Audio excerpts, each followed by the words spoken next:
And there's the shots from pitch level at One Oak Field, where tonight San Antonio FC and the Tulsa Roughnecks, and we'll dive right in. Dave Saunders, San Antonio FC, 2 games in 4 days, and that will be a telltale sign of how their season ends up going as they march towards the playoffs. There you see there Matt Cardoni, also Yarrow in the back, along with Kai Green. Both of those guys have played every single minute so far this season.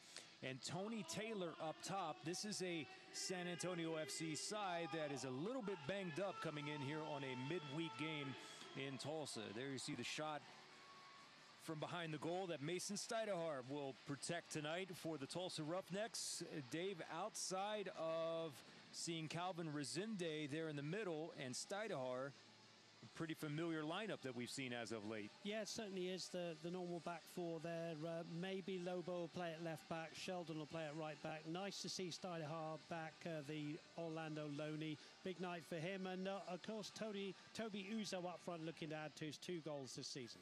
As we talked about this San Antonio side here this evening, that does not feature Frank Lopez due to a lower body injury. Also, a couple of other players that have, air quotes, lower body injuries. And, of course, Pekka on the red card suspension, who is not available this evening as we are underway here in the 918. Live from One Oak Field, I'm Jeremy Poplin. Dave Saunders bringing you all the action tonight on ESPN+. The Roughnecks and San Antonio FC. We mentioned here in the beginning of tonight's broadcast about the mental state of where the Roughnecks are after Saturday night's unfortunate loss in stoppage time, in which the Roughnecks were pushed completely forward to give up that goal after the 93rd minute. Heartbreaking loss for them after they felt like they had at least earned a point. And here in the early going, we have Sheldon, who's already taken a bit of a knock, but he is up, or that's, Rodrigo DaCosta. He is up and okay, and the Roughnecks will restart. Yeah, it's difficult, isn't it, when you lose any game of soccer, but to lose it in the 93rd and a half minute, I'm sure like everybody else, Pop, I've played it a few times just to see what went on. The players have had to pick themselves up, but as I said in that introductory piece there is no better way for a professional soccer player than to have a game right around the corner. It's just, 3 days ago, so they've got a chance to pick themselves up tonight. There's the record with Darren Powell as the head coach of San Antonio FC, 5-1-2, a series that's been, well, quite frankly, dominated by San Antonio FC on the road and also there at Toyota. There's a shot and a header and a goal, and the Roughnecks have jumped out early here in the 2nd minute, and it's Toby Uzo. Toby Uzo, who had a great game on Saturday night, has put the Roughnecks in the lead in the early going, and what a finish from big number 9. Well, Pop, there's your answer, isn't it? You conceded a goal in the 93rd and a half minute a few days ago. Within 2 minutes, big Toby Uzo, brilliant assist from Altamirano. Look at the cross there. No chance for Cardoni, who's not even touched the ball in the San Antonio goal. What a start for the Roughnecks. What a great reply. And they go 1-0 up. And a great ball over the top of Yarrow, just using that height advantage there from Toby Uzo to finish that one, Dave. And watch the placement of this from Altamirano. Right over the top, and the header. Cardoni not able to get there in enough time. Uzo with the finish, and the Roughnecks are off to the races here in the middle of the week. And should add to that Christian Altamirano's 5th assist of the season. He not only scores, he's got 6 on the season, but he's now got 5 assists. As you said, Pop, pinpoint cross. And Toby Uzo, well, unchallenged, heads it into the roof of the net. Well, that's quite a way for the Roughnecks to start. And there are 2 very important factors there that we've talked about consistently. Altamirano being on the ball more in that role, which he has been here as of late. And also Toby Uzo, who is continuing to build that confidence and is able to finish that one off for goal number 3 of the season for him. Yeah, goal number 3, as you say, another man to keep your eye on is the lad playing with the number 16 shirt, Rodrigo DaCosta. Didn't have so many touches on the ball the other night, so he'll be wanting to put that right. The number 16 playing in the number 10 position for the Roughnecks tonight. Now Tulsa back to defending. Luca Lobo gets the left boot on it, out to Resende. Resende has shown signs of having some speed, dumps it over the top on the dead run for Uzo, in between two defenders and cut off there. Yeah, Resende is really the only change, apart from Stidehar in goal, taken over from Sean Lewis. Resende's in that midfield doing that work that Manny Gonzalez does. He's on the bench, so it's Resende and Brian Reyes in the midfield trying to break things up. I don't think it's necessarily of any knock on Manny Gonzalez with the way that he's played over the past several matches. To me, it's more of an offensive mindset tonight for Michael Inzian. I think you're absolutely right. Manny Gonzalez, does venture forwards in some ways, and he held it tight. Him and Reyes were the glue, for the Roughnecks the other night against Orange County. But I think you're right. Resende will just add a little bit more going forward.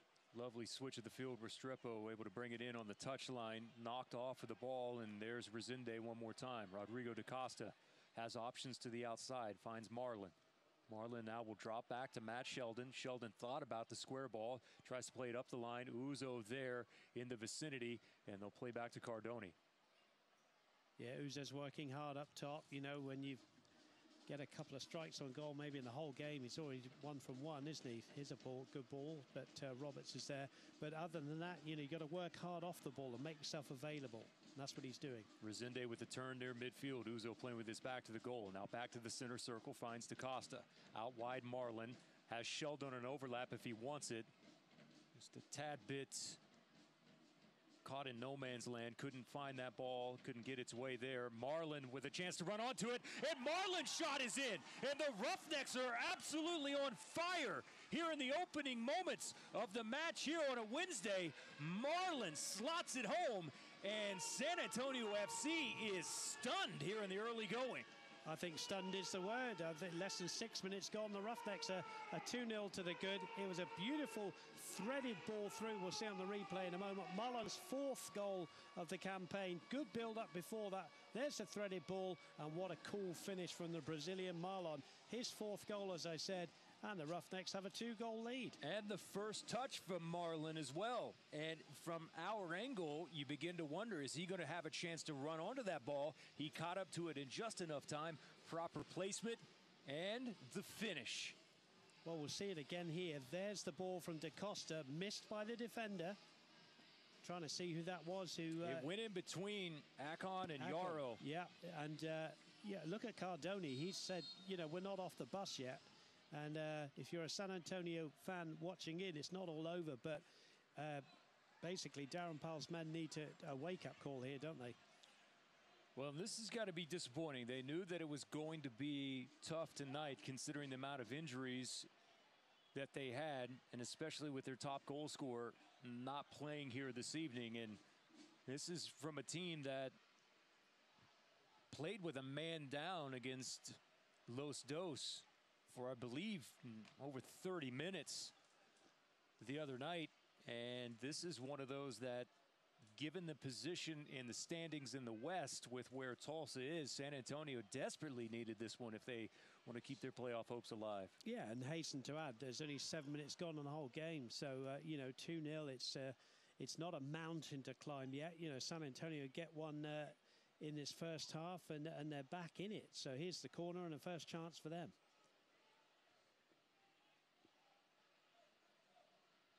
Both hands raised.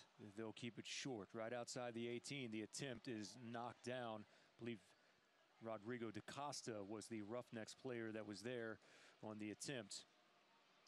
But, Pop, we were saying, the question was asked, what did the Roughnecks do after conceding so late against Orange County? And I think they've answered. Obviously, Coach Henson has worked hard with the players. I'm sure in the locker room it was go out there, play with confidence, get an early goal, settle things down, and really icing on the cake. They've got 2 early goals, which is really tremendous for them at One Oak here. I think there's a little bit of a freeing nature to really, what do the Roughnecks have to lose at this point? Absolutely. 4 games, including this one, 3 of them here at One Oak.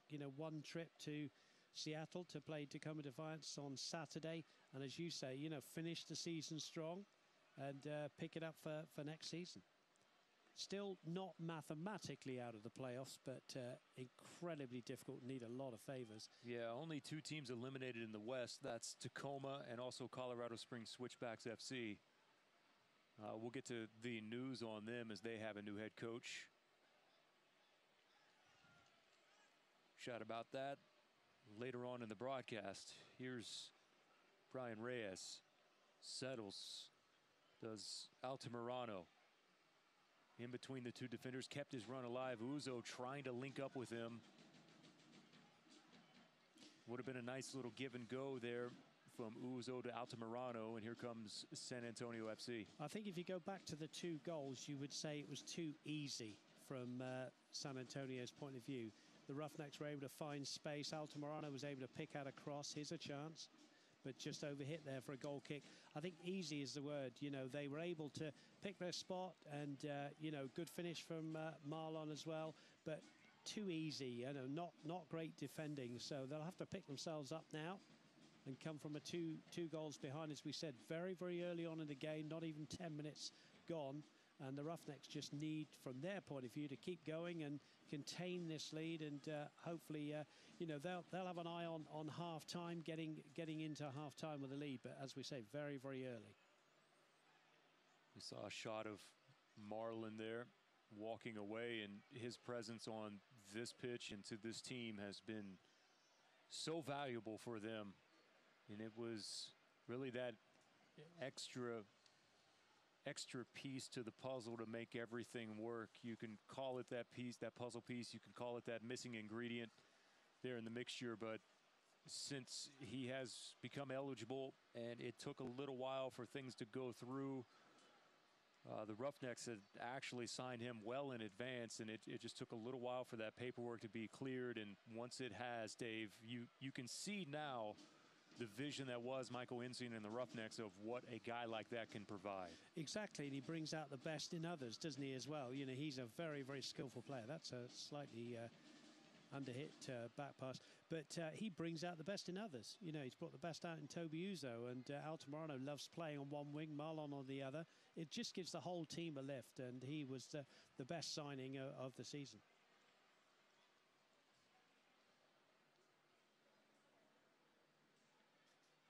12 minutes in, 2 goals already for the home side.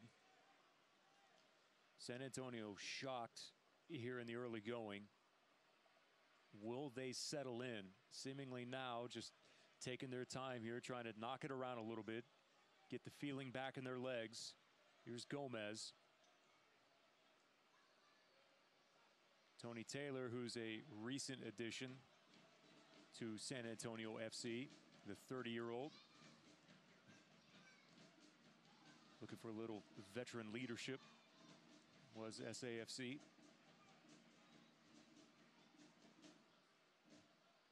Looking for Castillo there. There he is. Castillo, turn, and an incredible goal. Oh, the crafty, wily veteran, Rafael Castillo, has pulled San Antonio FC back within 1 at 2-1 and let the fireworks begin on the night. Oh, Rafa, watch this turn on this replay. I mean, he did it so quickly, didn't he? Control, hit, and he doesn't get many goals, Castillo. That's only his 2nd of the season, but he gives them, you know, back at there, right back in this game now at 2-1 with just 12 and a half minutes gone. Well, it's been an interesting year for the Colombian, because you go back May 29th, that was the last time that you had seen him until you go all the way until the 14th of this month. Now, a lot of that is due to the depth and the quality of play at that position, and he just waited his time. And since he made an appearance in the Oklahoma City Energy game, which was a big one for them, I mean, that was his first goal of the season and has made an impact on the score sheet in some form or fashion in the 2 matches that he's been in, and add another one here tonight for 3 in a row. So when they've needed his skill set most, he has come through for them. Well, he certainly has. And he plays in that deeper midfield role. So I'm sure, we'll just go to the play here. Just a bit of miscontrol there. It's going to be a goal kick. But, to come up in the area like he did, and we're going to see it again here. Look at where he is. An advanced position here, Pop. This is clever here. That little run there. Suspicion of offside, but I think Lobo played him on.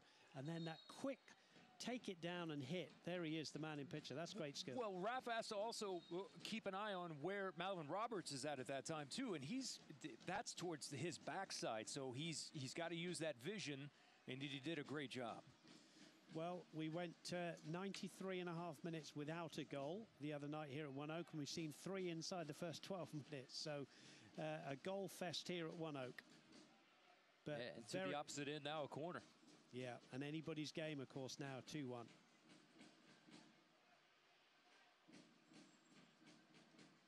Hand raised from Rodrigo. Curling ball. Not much on the clearance. Fortunate there. Cyprian Hedrick was up for the challenge. Throw in awarded here. Restrepo has it.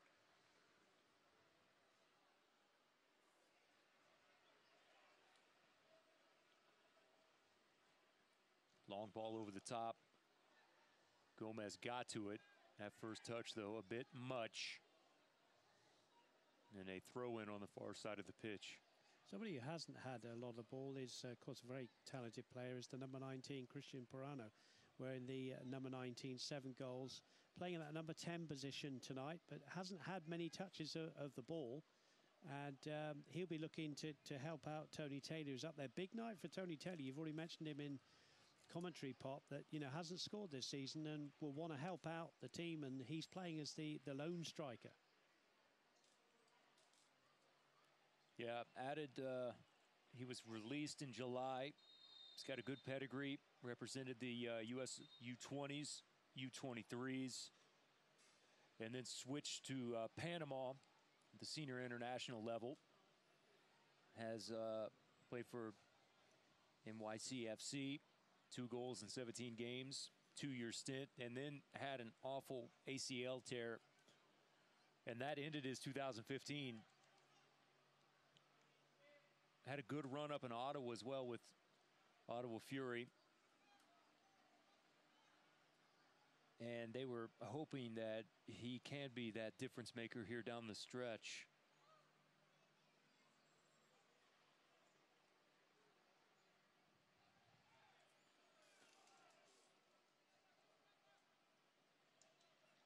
And they're not signing Tony Taylor to be, anything like we saw from Frank Lopez, because that's, what he's done since he's come over from Los Dos has been incredible. They will need him a tad bit more here this evening, but 2 players to sign at that point in the season, Dave.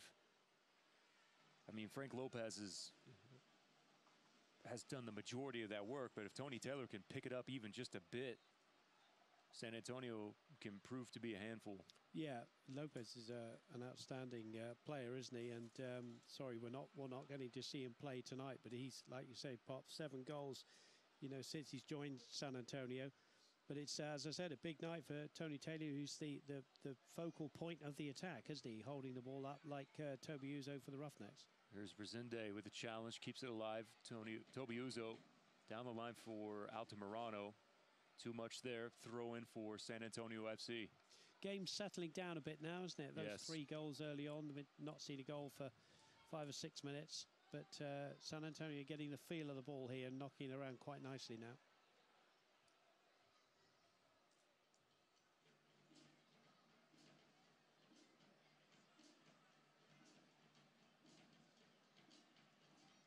Nice night here in Tulsa this evening, here at One Oak. Few clouds and showers here earlier in the day, but for the most part it's been dry.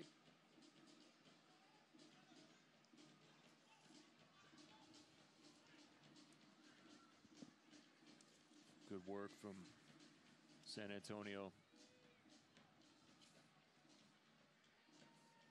Hernandez, bit of a mistouch. Rafa helps him out though. LaHood out wide for Restrepo. Turn from Gomez. Resende is trailing there with him. All the San Antonio players very, very comfortable on the ball, aren't they? You can see them all wanting the ball, all working for each other. Yeah, Rafa right now is taking the most touches that we've had from a San Antonio player here in about, the last 2 minutes or so. It's been 1, 2, maybe 3 touch, get rid of the ball. Roughnecks on the other side of the coin working very hard off the ball, holding their formation. Yeah, their line looks pretty good right now, especially across the back. That's a brilliant ball that's played through right at the corner of the 18. Gomez, left-footed ball. Cyprian Hedrick went down to the turf to clear that one away. It wasn't going to be any trouble for Stuydehaar. Volley attempt there. I think Rodrigo caught most of that in his back from Restrepo. Yeah, Restrepo trying there's the block from Cyprian Hedrick, I think we're going to see there, but Restrepo trying an outstanding bicycle kick and kicked the player rather than the ball, but no foul. It was throw into the Roughnecks.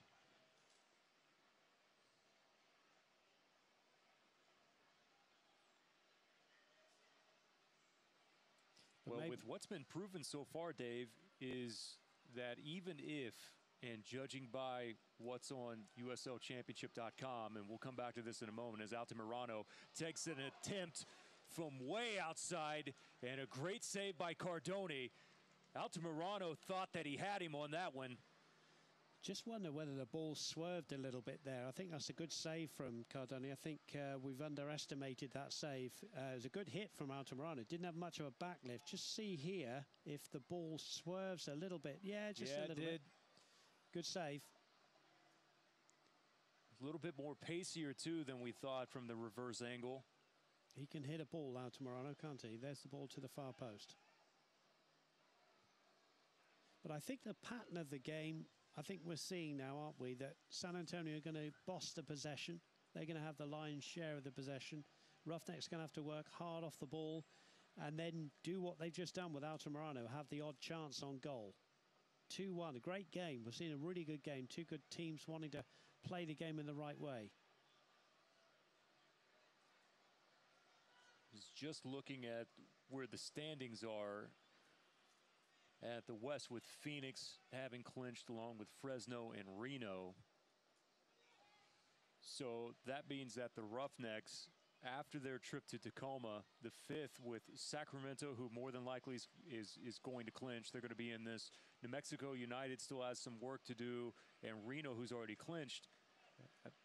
That they can be a thorn in the side of someone, even if they're not clinching.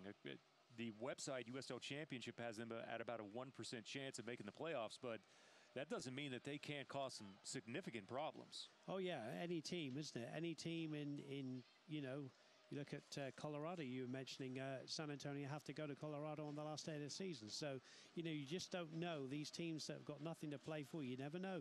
We were talking about the other night. You go to Tacoma Defiance. What sort of team will they have for the Roughnecks on Saturday? I know they're already eliminated. So lots of twists and turns and lots of teams in and around those top 10 spots. And with just weeks remaining, the pressure is officially on. You can tune into ESPN3 on October 2nd. As El Paso Locomotive look to secure one of the final playoff spots.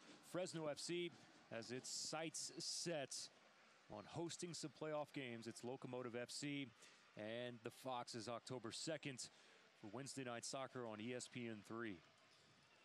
I think there's a little bit of a dilemma for Christian Altamirano, who we know is a very attacking left-hand sided midfield player for the Roughnecks, but he's having to do his defensive duties because he's got LaHood wearing 13 and Brian Gomez wearing 20, both coming down that right-hand side.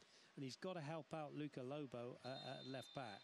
It's going to be a high boot there. But you look at the number 20, Gomez, Pop, and the amount of space he's had. And that last attack they had, lovely threaded ball through there behind Lobo.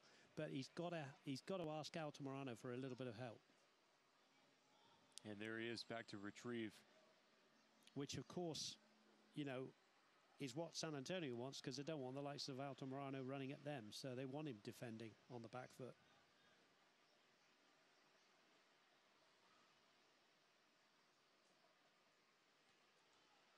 Something that Altamirano is not necessarily known for. We've seen him capable of doing that, but here's a ball looking for Gomez. Gomez, a hard challenge right outside of the 18, and this will be a card. Well, first of all, fantastic ball from our man Castillo. What a professional he is. That was a long raking ball. I think he might have even been in his own half when he hit that ball. And I think Luca Lobo takes one for the team there.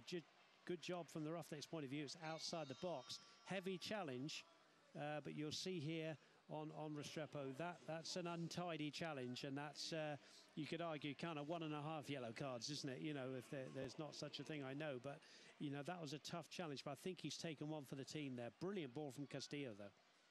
Gomez is up, walks it off. Lobo into the books here in the 25th.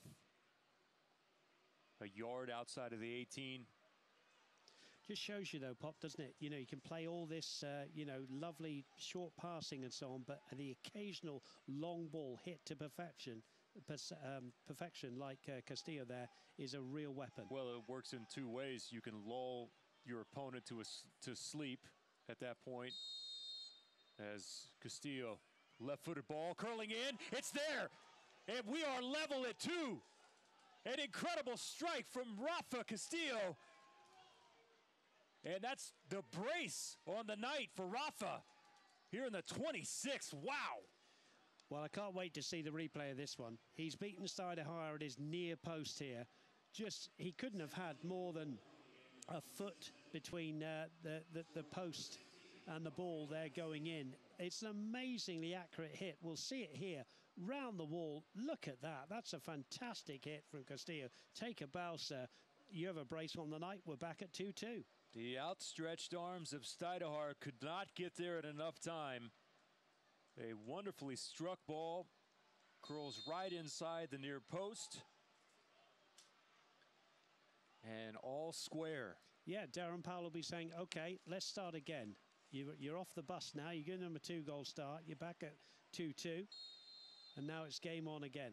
But what a hit from Castillo. I don't know if we can get to see that one more time, because the accuracy, Pop, to go there, you know, yes, left-footed, and it wasn't even, you know, on the corner of the box. It was slightly even further towards the byline. So, and what a statement for him to continue to be in this starting 11 for San Antonio FC. Yeah, he's done everything right, hasn't he? The long ball that got the free kick, his short passing, his movement off the ball, and 2 goals. He's saying to his coach, leave me out now at your peril.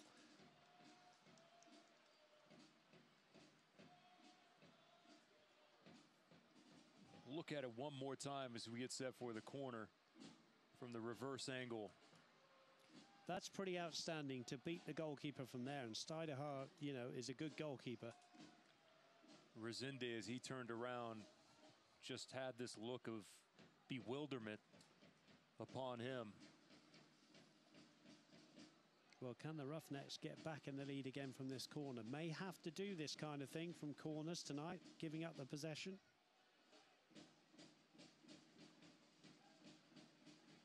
Swinging in, and that one skips by from Toby Uzo one more time. Already has one header and a conversion on the night. That was not far away, Pop. That was not far away at all. Great corner from Da Costa, right onto the head of that man in your frame now, Toby Uzo. As we said, has already scored inside the first 2 minutes, and that was a header just wide of the target.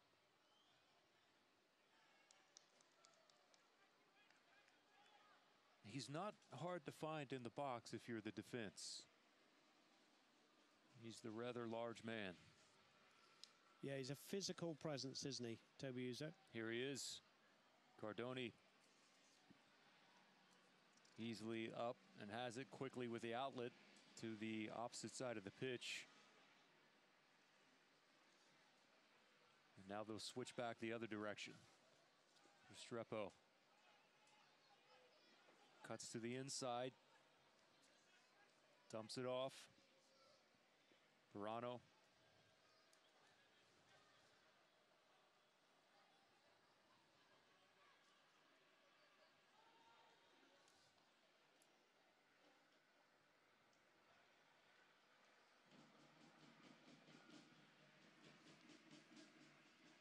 San Antonio taking their time,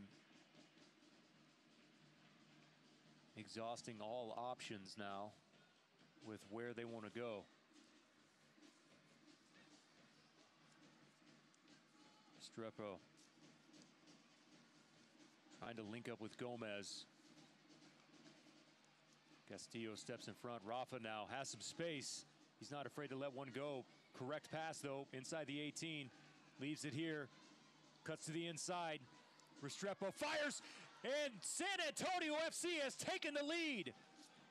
On a goal this time by Restrepo, and just like that, the two-goal lead for the Roughnecks has completely evaporated. That is another outstanding finish. He waited. You thought he'd missed his chance, but he waited again, and that man in your frame there again, take a bow, because he's just scored an absolute scorcher, and it's 3-2. We'll see on the replay here, Pop. He'll receive the ball here. Here's the first one. Does he hit it? No. Wrong foots the defender. Still waits, and there he finishes past Steidehaar. 5 goals inside the first half an hour, and San Antonio have come back from 2-0 down to lead 3-2. The Colombians are having their way with the Roughnecks here this evening. Walter Restrepo, also a native of Colombia, has put San Antonio FC in the lead.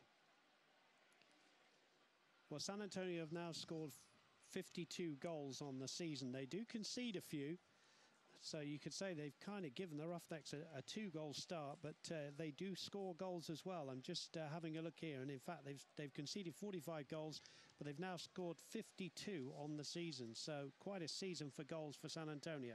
The second goal of the season for Restrepo, and this will be a foul.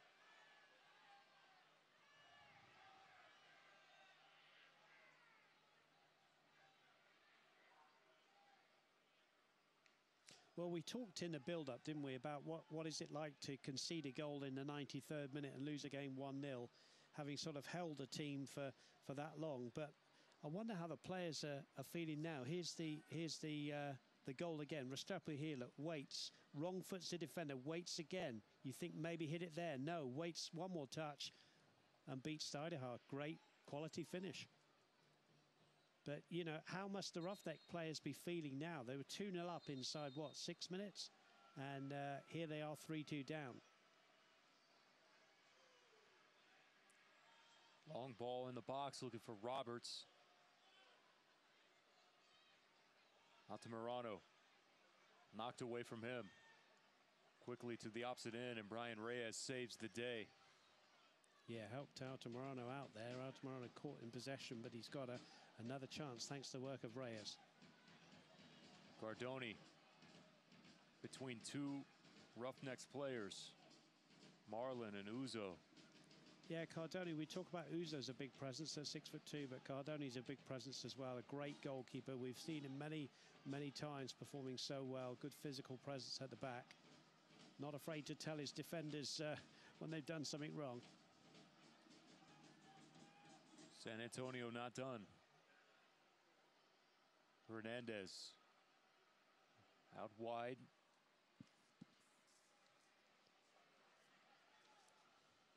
LaHood. Restrepo one more time with space from the touchline. Easy dumped ball towards the corner flag. Left-footed curler. Looking for Rafa. Just a bit of a body weight issue there with Cyprian Hedrick, and quickly to the opposite end. Here's Marlin. Altamirano.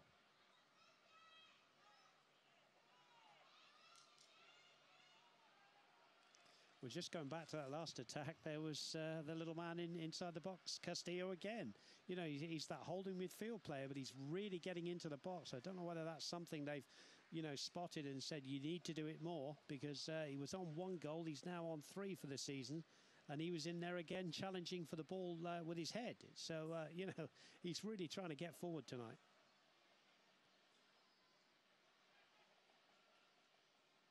Uzo using that big frame.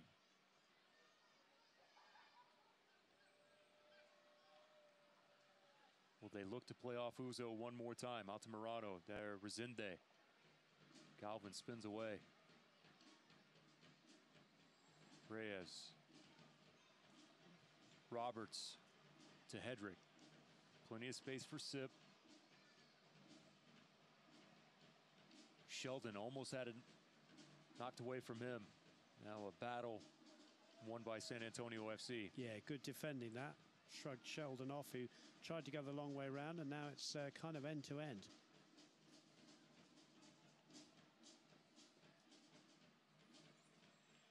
'35th minute.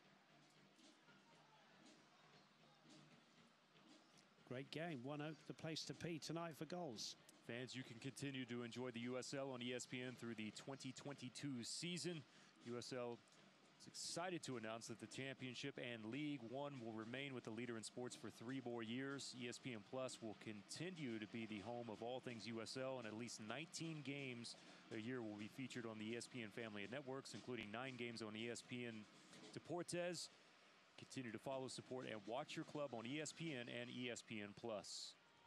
Yeah, it's still great value, isn't it? And we said again, I'll say again, you know, when the Roughnecks go to Tacoma Defiance on Saturday, you can watch it all on ESPN. So really good value.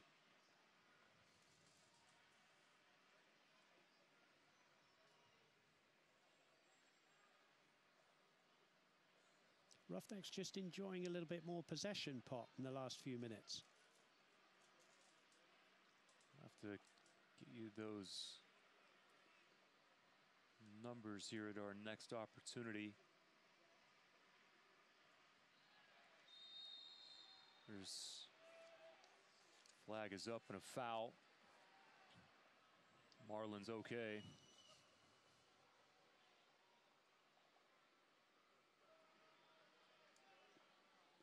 See here on the replay. Yep. Shoulder driven into the player. Easy one to give, isn't it? There are 2 other matches that are currently taking place. Atlanta and Indy are tied up at 1 at half and just underway in the second. Loudon is a 2-1 lead over Swope Park.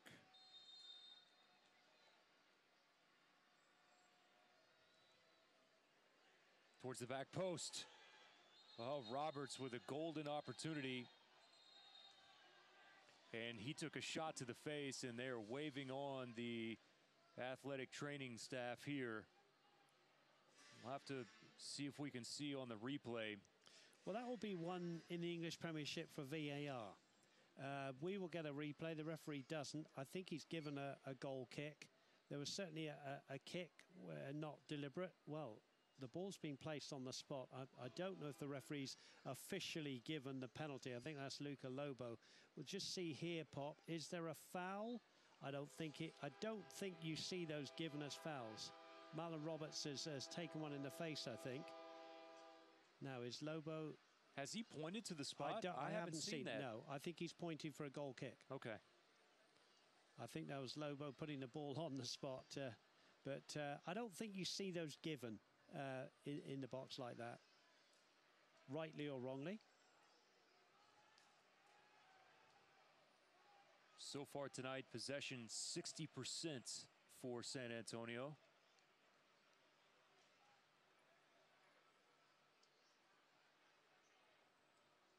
On the attack, both clubs even. 5 shots and 3 apiece of those on target. But if you look at the number of passes, Pop, 210 passes for San Antonio to 139 for the Roughnecks, which kind of goes with the 60-40 possession, of course. But they haven't given it away too much of San Antonio. But credit the Roughnecks. In the last sort of 10 minutes, they've actually put some passes together themselves. Gomez unable to keep that one in. So do you think if that was an English Premiership game, VAR would have given a penalty there? You know, just about the time that I think I have a wrap on or a handle on exactly what the call would be, they go the opposite direction. I'm still a bit iffy on the offsides call. Yeah, I'm with you. With Tottenham. And I know that breaks your heart for that to happen to Tottenham, but But if you're a football lover, joking us apart, you want it to be right. If it's going to enhance the game, you want VAR to be right. And I don't think the consistency is there yet. And I think it will take some time, like any new system. You bring up a very valuable point, to me anyway, is that we're still in the infancy of this. And I know in the technology age that we're in, we want all the right answers and right away. And I want it applied correctly. But you have to know that there's going to be a few bumps in the road with the implementation of this. Do I think that that call from the Premiership last weekend was overreaching a bit for what VAR was intended to do? Absolutely. But I also know that built into this, there's going to be some bumpy patches. Yeah, there is. And if you compare it with goal line technology is right or wrong. We've seen, by a fraction of an inch. Liverpool and Man City last year. There you go. A fraction of an inch, Man City get a goal at Burnley, but it was the right decision. Everybody could see it. With VAR, there's still opinion out there. And I think that's what we've got to try and get over. Well, the NFL has had instant replay for years, and they still have issues. It will never be a perfect system. There's no such thing as a perfect system. Another injury. There'll be a little bit of time added on. I mean, 40 minutes gone. Here's the injury. Castillo there, pleading his innocence. It's been quite a half. We had that flurry of goals, and then really, Pop, it's been an intriguing half and interesting team talks, isn't it, for both yes, absolutely. Coaches at half time. Select is the official ball supplier of the USL Championship and many of the finest leagues in the world since 1947. Select has been the leader in soccer ball quality and innovation. For the latest in Select products and special offers, please visit selectsportamerica.com.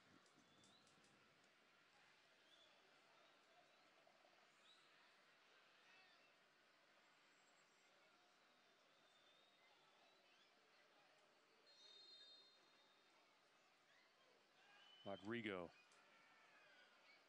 Not the best effort from him. Castillo with the clearance.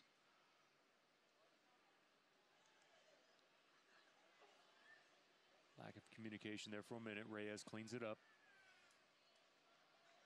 Resende. Reyes got to it. Uzo. Looked for the diagonal run. Couldn't find it in enough time.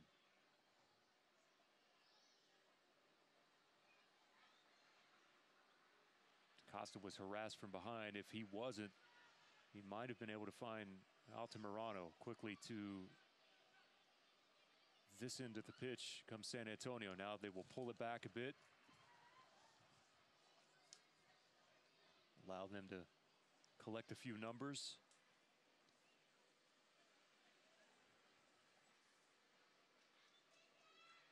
It's one of the first bad giveaways we've seen from San Antonio in a while. Altamirano. Yeah, I can't remember another one, actually, and I was saying it earlier on the commentary. They knock it around so well. Here they come again, though. Restrepo has a goal already here this evening. Flag is up. Malin Roberts with Taylor.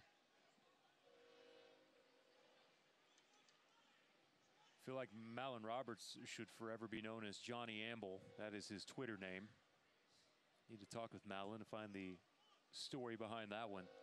He's settled in well, hasn't he, to the Roughnecks this season? He has, he's done extremely well, even when they were being beaten, sometimes heavily. And I feel like this last month of the season's probably been his best soccer. I think you're right. And him and Cyprian Hedrick have formed a good partnership. Of course, Cyprian Hedrick playing against one of his former teams, isn't he, tonight? Yep.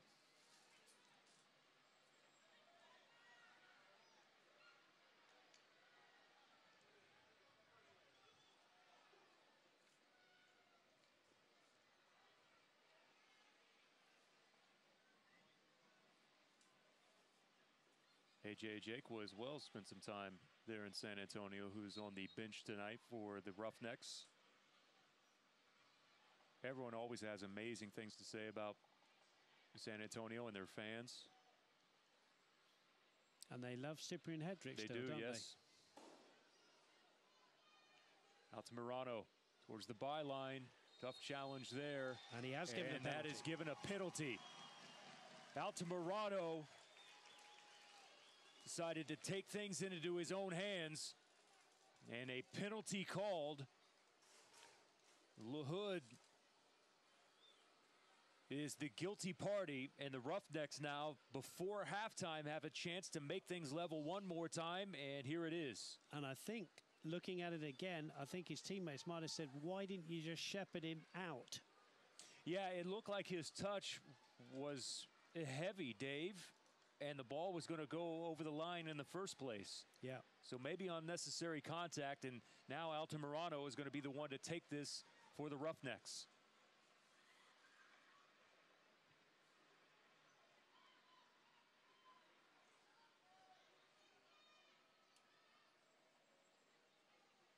Whistle was blown. Altamirano, hands on his hips.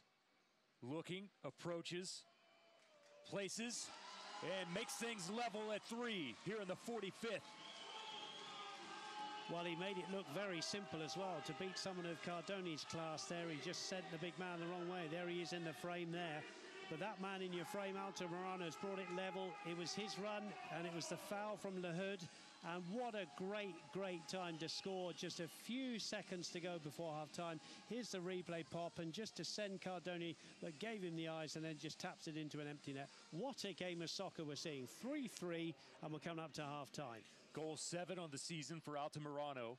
That ties him with Luca Lobo now for 7. That is the second leading goal scorer behind the 9 from DaCosta. Altamirano's had a good half. We said, you know, defensively he's got to do a little bit more, but it's tough because he's an attacking player, and that's kind of why we've seen the goals, because there's so many great attacking players on this soccer field from both teams. You just never know from one night to the next. 6 goals here in the first 45.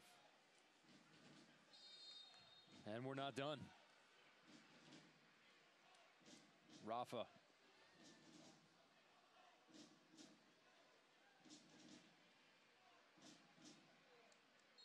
Sheldon hammers it. Trying to keep it in play, unable to do so. There are 2 balls on the pitch at the same time. San Antonio tried to go early. And Pop, I want to tell you another statistic. The last time the Roughnecks scored more than 2 goals, we'll come back to it in a minute. Yeah, because Rafa Castillo is not done. Bump there, and he is up. And to be fair to him, didn't make anything of that, didn't appeal for the penalty. True professional, runs back.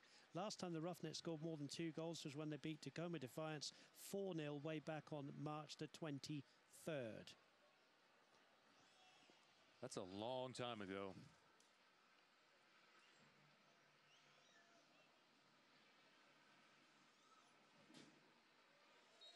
That's the 4th game of the season.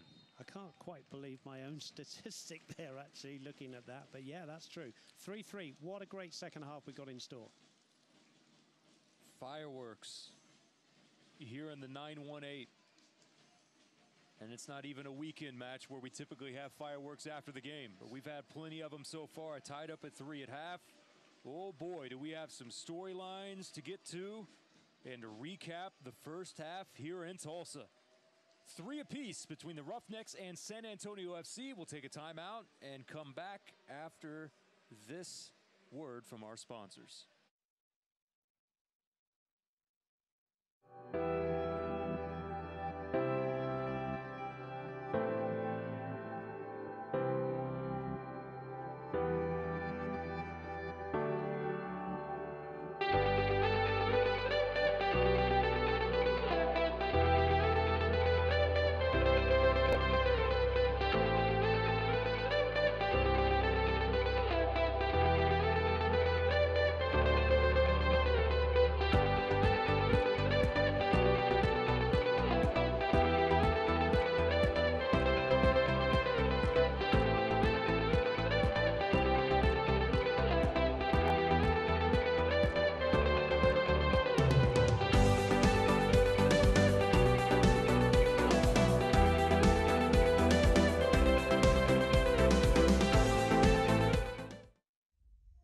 My name's Sean Riley. I'm a practicing chiropractor in Tulsa, Oklahoma. I've been fortunate to practice for 19 years, owner-operator of the integrated facility Tulsa Spine and Rehab.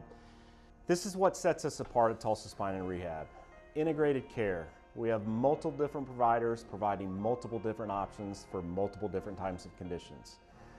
We have a concise treatment plan. What that means is it's not going to be open-ended. We're going to make specific recommendations. We're going to get you feeling better as quickly as we possibly can. And lastly, we're going to get you, the patient, on board with your treatment. What that means is we want to get you involved. We want to get you doing home exercise. We want you modifying activity. And what that means is we're going to try to keep you out of this office. Ultimately, we want to get you moving.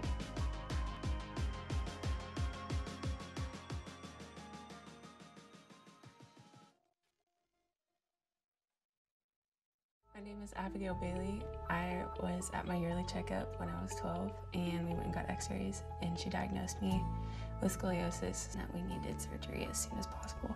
Tulsa Bone and Joint was very compassionate. They took their time with us. They answered questions. He was very encouraging. Dr. Clark helped me see that there is life after spinal fusion. Just because your spine is fused doesn't mean that you can't do what you love to do.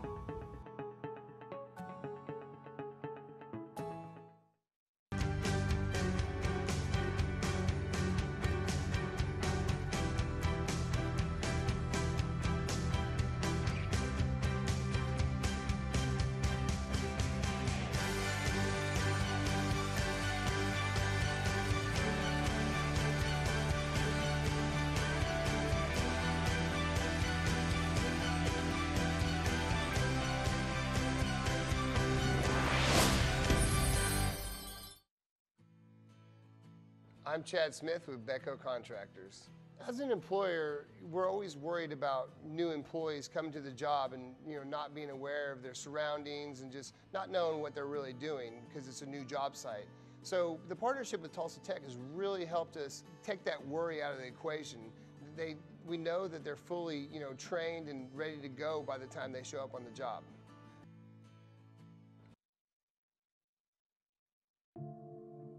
What does it take to be a champion?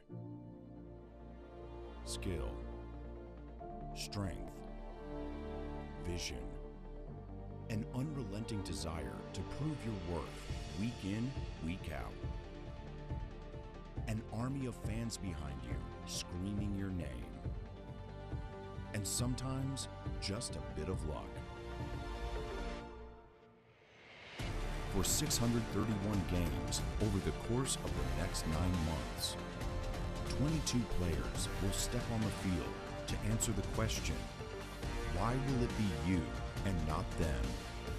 And the 36 teams, from the champions of yesterday to the challengers of tomorrow,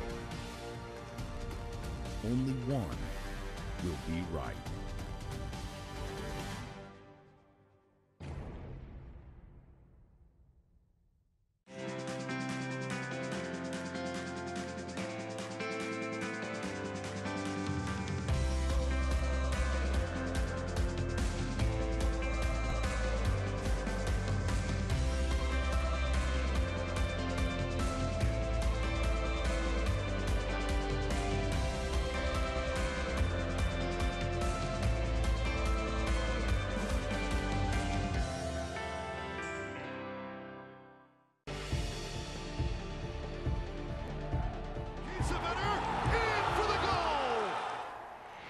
So going to left point, Jamal Johnson.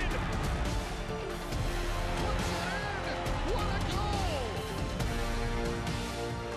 Perfectly placed.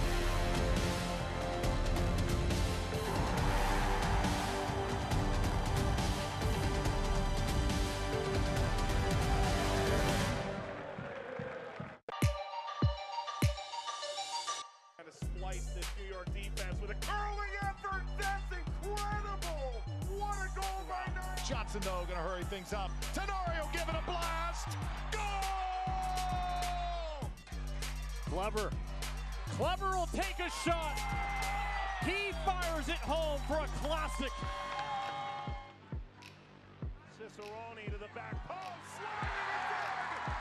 What a start for St. Louis. Tyler Wharton and Espria in it as well. Williamson strikes and puts it in, a fourth for T2 on a beautiful strike. Asante saved by Cochran. And a save by Morton. Through and a diving stop. Punched away by Laurel, follow, tip save Laurel, and this. It's a hammer. Oh, that's an important intervention by Logan Ketterer.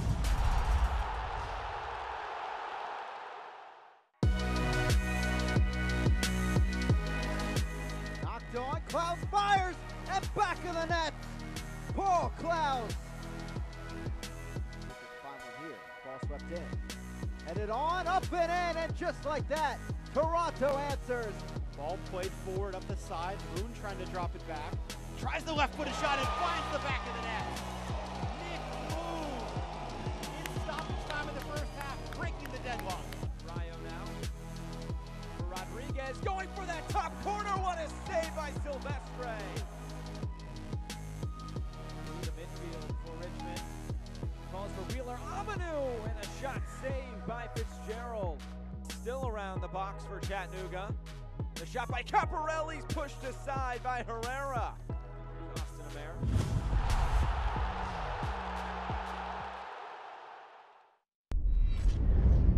And I'm gonna chase it. And I'm gonna chase it. I know we can't ignore it. No matter how hard we try. And I'm gonna chase it. And I'm gonna chase it.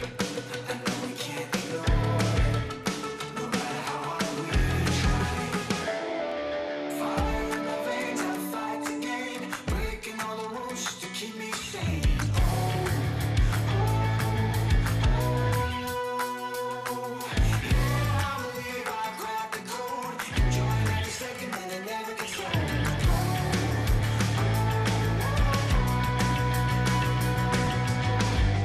Living the moment till I die. And I'm gonna chase it. And I'm gonna chase it. I know we can't ignore it. No matter how hard we try.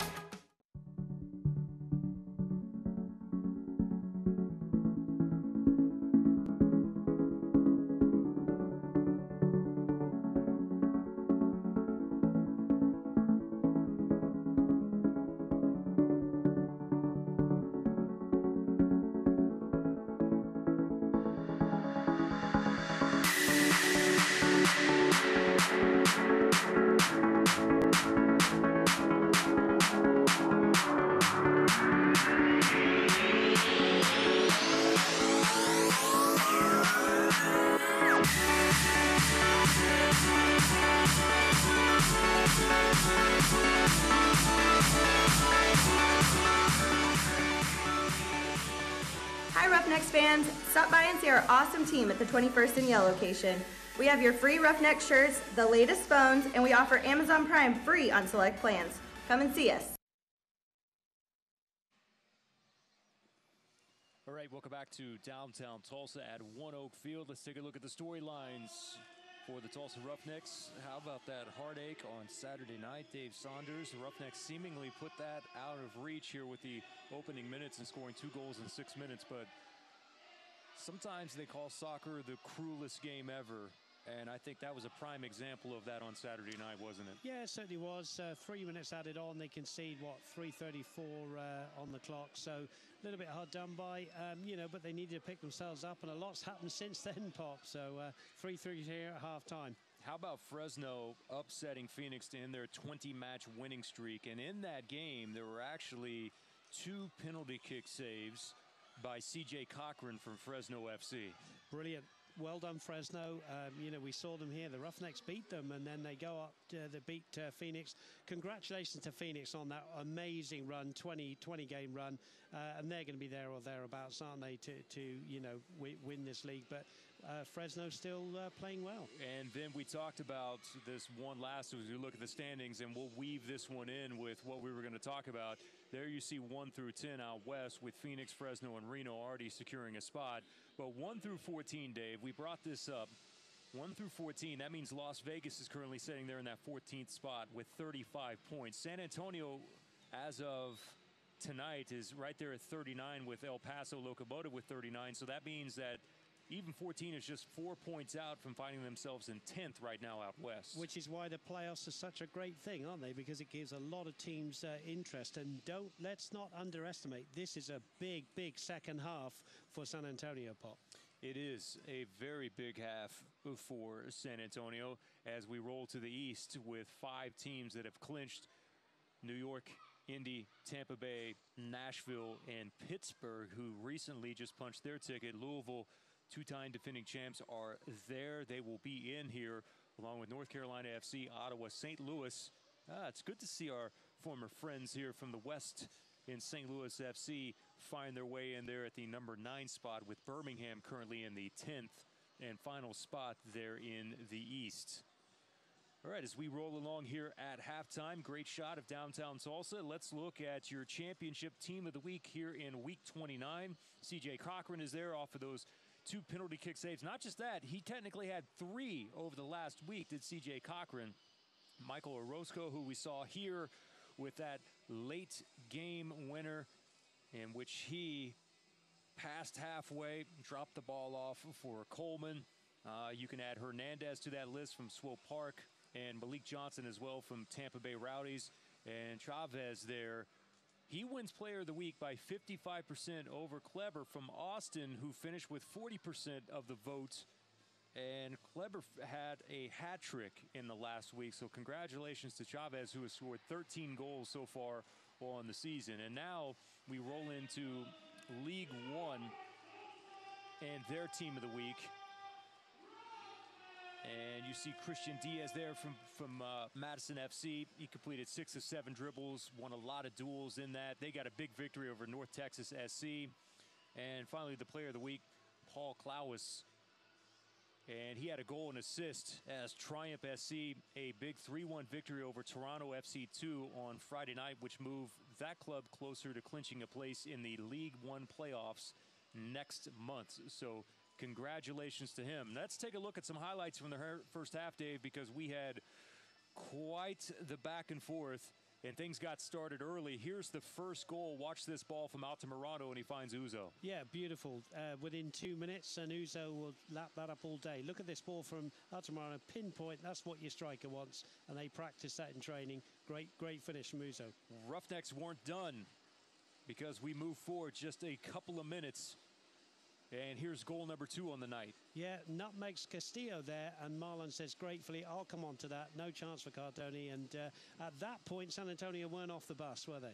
They were not, but they did have a response. One more look at it here from Marlon. That was just 6 minutes into tonight's match. And before you knew it, San Antonio was able to pull back 1, and here's their first goal of the night. Well, watch this skill from Castillo. Down, bang. And that's 2-1, and that guy has had a great half. Just watch this first touch here. Touch, and then what a great finish. Spinning and turning, and he's been attacking, and then Altamirano had that shot. That's a good save from Cardoni. Ball was swerving. Then the foul from Lowe gets the yellow card, and look at that for a free kick, Pop. That's perfection. That made it level at 2. Rafa Castillo with the brace on the evening. San Antonio wasn't done in the first half either. We'll have a look at goal number 3 from them, this time from Restrepo. Yep, outstanding skill from Restrepo. You just wonder whether he'd taken it too much and he just had to wait and waited again. Here he is, and he hadn't outdone himself, because there is a strong finish past Steidehar, and that was 3-2. And here is the penalty. Altamirano draws the foul in the box. Referee points to the PK, and Altamirano converts, and that gives us our score here at halftime, level at 3, and ready to go for the second half. Yeah, just going back to that penalty, I think LaHood will be disappointed he didn't just, as I said in commentary, shepherd him out. He just had nowhere to go, Altamirano, and he just dove into the challenge, and that's what produced the correct decision from the referee. 3-3. So is it going to be just played out to a 3-3 draw? I don't think so. I think we got more goals in this. I was going to ask if you had enough energy for the next 45. Because I don't know about you, but that was a lot in the first half. It certainly was. I mean, 6 goals. You don't see that very many times, do you? 6 goals in a half.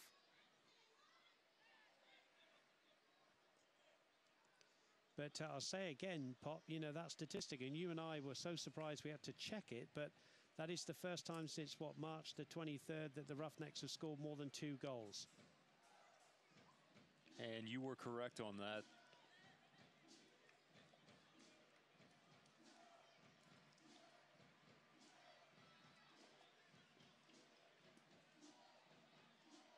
Not that you would ever be incorrect.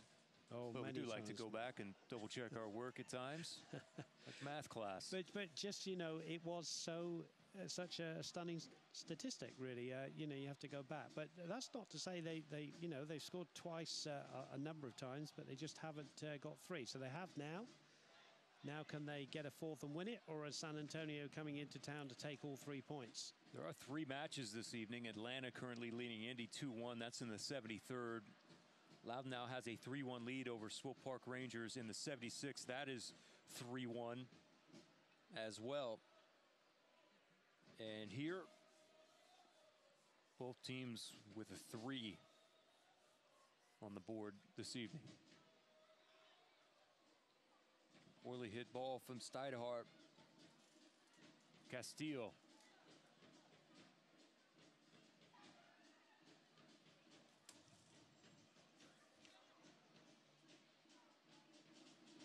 Looking for the header that was there just over the top of the outstretched Gomez. And to be fair to Matt Sheldon, that's a pretty good challenge on him, actually. You know, just to put him off a little bit, or he would have had a free header. So I think this is going to be an intriguing half here. One Oak, as we said, the first half, the place to be for goals. Sometimes, you know, you get a fantastic first half and then you don't see much happen in the second. But you just feel with all the attacking players on the field, there's more to come in this game. And San Antonio, and the Roughnecks for that matter, will not want to play out a draw. 1 point is no good to either team. Cardoni. Hacked down by Rodrigo da Costa. However, San Antonio comes away with possession here. Challenged, though, by the Roughnecks. Marlin thinks that this will actually be out on San Antonio. That does him no good. Or actually, it does. He actually ends up winning the throw-in.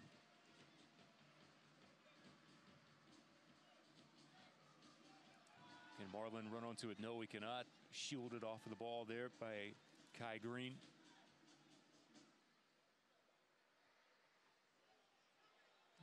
We mentioned in the opening moments of the broadcast, Green and Yarrow have played every minute so far this season for San Antonio. DaCosta, left-footed ball, strike, and it just sails past.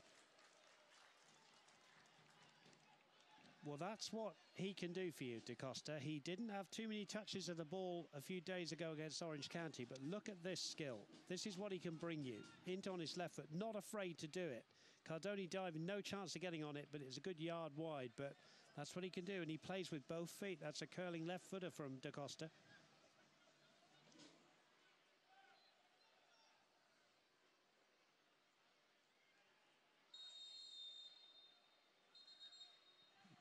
Rough challenge there. Yeah, referee counting up. He says enough is enough. That was your 4th foul. Tony Taylor, you'll be in the book. Victor Rivas, our referee here this evening.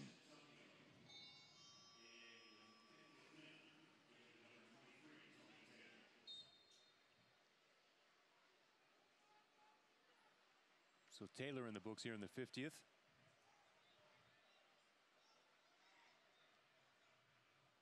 Just wonder whether we might see Mr. Guzman at some point. And then another foul as Altamirano is down. This is just in front of the Roughnecks bench.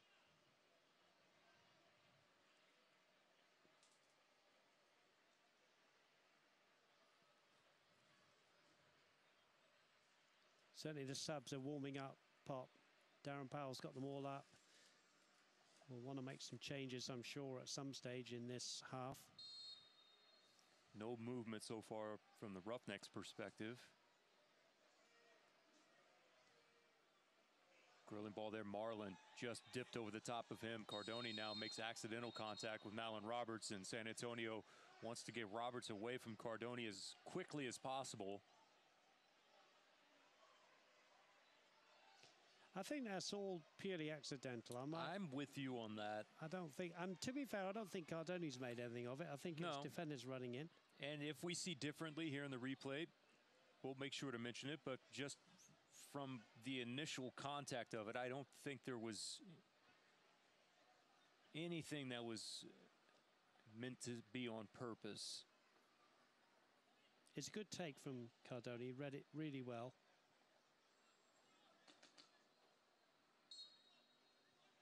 But I don't think there was anything. The referee's given a free kick, and I think he calmed that down pretty well. And it's not been that kind of game at all, has it? I mean, it's no, it hasn't.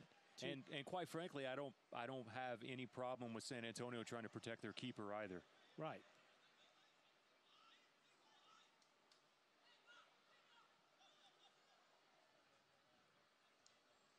Hernandez looking for Rafa.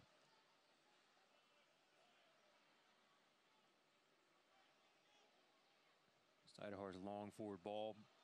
Marlin just maybe one step in front of him.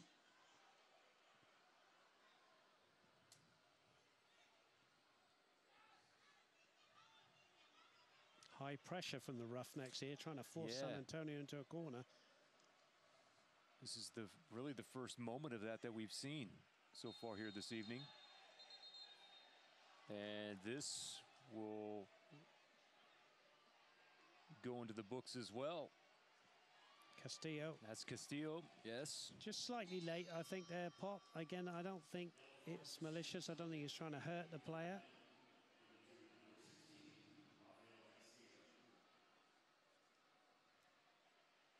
Cyprian now is trying to point out another instance. See, they're holding up two fingers.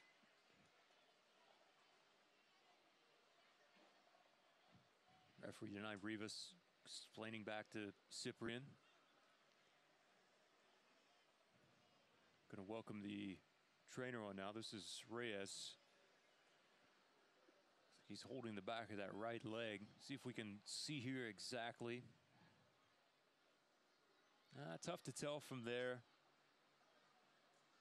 Tough to see whether did Rafa get his boot up there a little bit into the back of the leg. I think that's probably what I would conclude. Reyes doesn't mind putting in a challenge or two. No, he sure doesn't.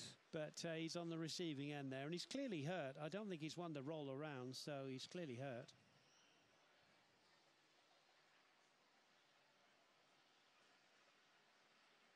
Yellow card tonight brought to you by Oil Fire Whiskey. Here in the 54th minute. So it's been quite the night for Rafa Castillo. 2 goals. And add a yellow to that mix. And now is Reyes going to be able to walk this off? And is he going to be okay once he gets to the sideline? Because there has been absolutely no one up until this very moment, where we finally started to see some movement. That's Manny Gonzalez that is up. Well, Manny Gonzalez would be the ideal replacement, wouldn't he? Because he plays in that role. Yeah, that's Jeff Adai as well. That got up off the bench.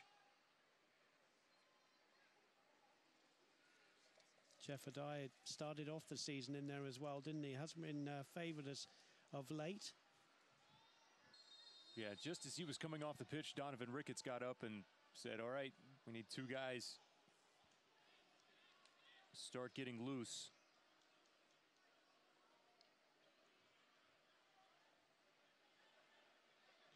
That chance goes by the wayside. There's Jeff Adai. Early stages of warming up.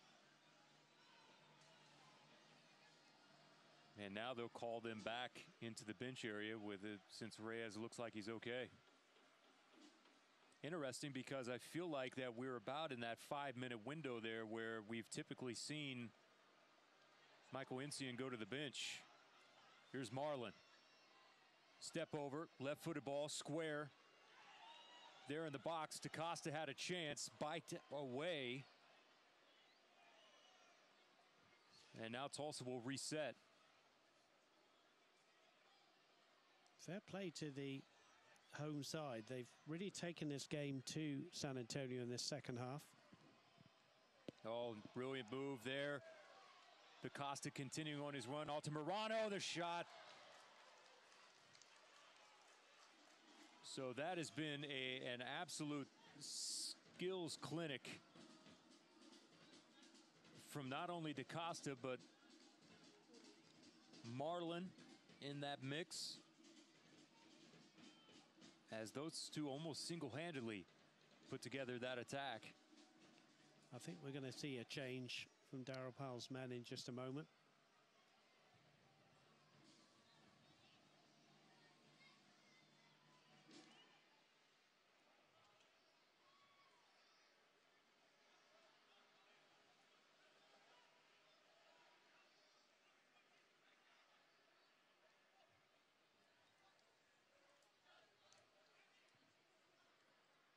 Send skyward here in the center circle.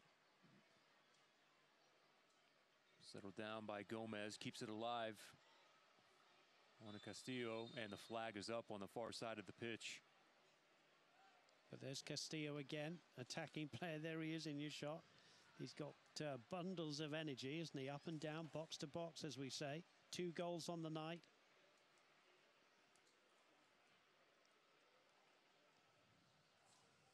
That'll be Guzman that is getting set to come in.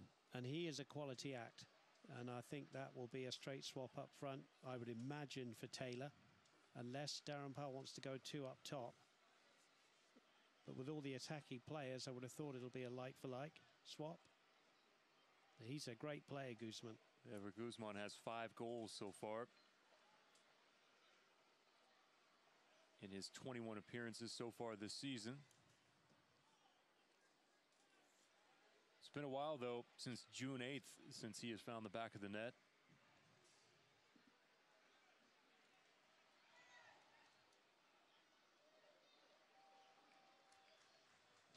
Resende there winning the corner. He's had a decent game. Again, one of those players you don't always see, like the Altamiranos and the Marlons of this world, but he does his job. He's done well. Come in for Manny Gonzalez today, and he's done a good job in there. Wins the corner.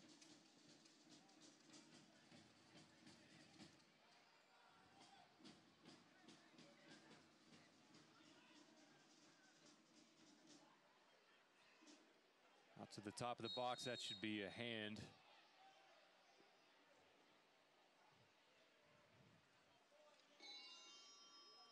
Yeah, and as we thought, Pop, it is a straight swap. Guzman will come on for Taylor up top.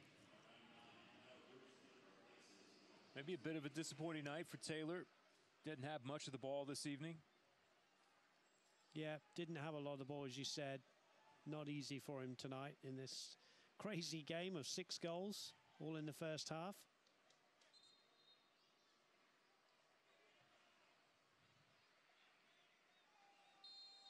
'22nd appearance now for Guzman on the year.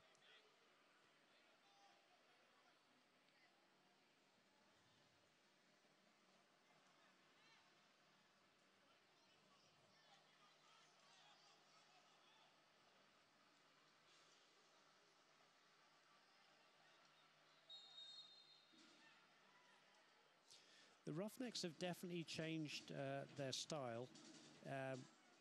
In the fact that Marlon has been signed and Altamirano is playing so well, playing well up on those wings. Matt Sheldon and Luca Lobo do not venture as far forward as they used to at the beginning of the season. No, that was a staple to their attack.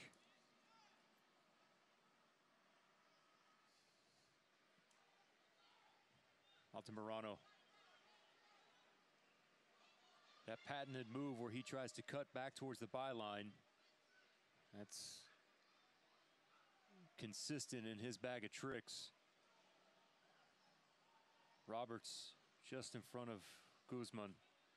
Yeah, and Pirano has not had as much as he would have liked tonight either. Had a reasonable first half, but he's a bit like a DaCosta, isn't he? You want him on the ball if you're a San Antonio fan.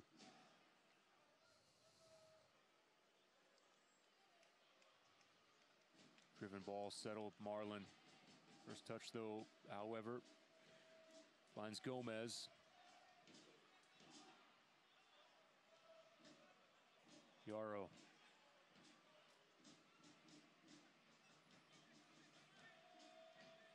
Akon. Good ball over the top from Castillo, just a bit much as Stidehart there to receive it. I think Brian Reyes, I'm just keeping my eye on him, Pop. I think he's struggling a bit after he got that tackle. He's trying to run it off. I think the Roughnecks will keep an eye on that. Danger here. San Antonio with an opportunity, and the flag is up. Yeah, I think you could see that was the right decision. Ball was rolling, going to have to retake that one. And now the ball's too far forward, so we'll take it again. And now we've got a player on the pitch as well who needs some attention. Yeah, they're going to welcome the athletic trainer on to the far end.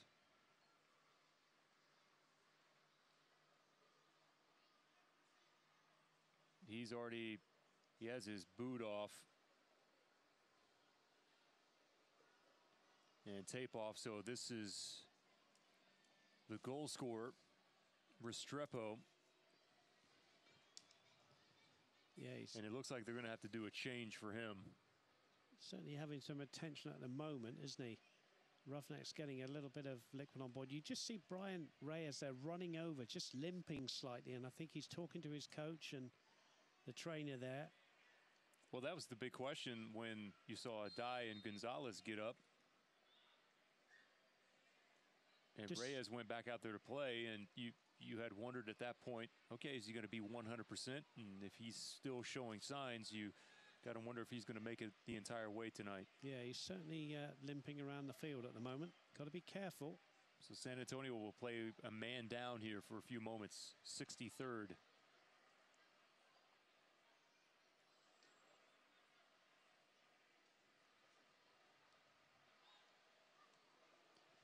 That one stopped like a magnet looking for Toby Uzo. And if it was not for Yarrow, Uzo would have had a chance for his own brace. Castillo breaking things up there. Gomez.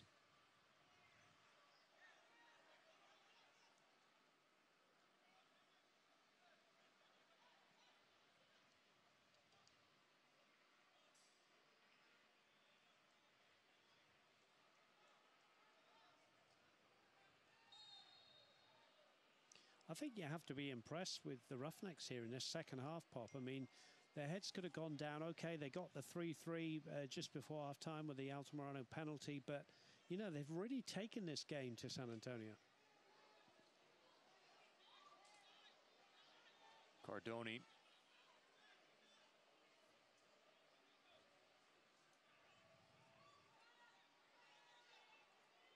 See if we can't get an updated look at what that possession rate looks like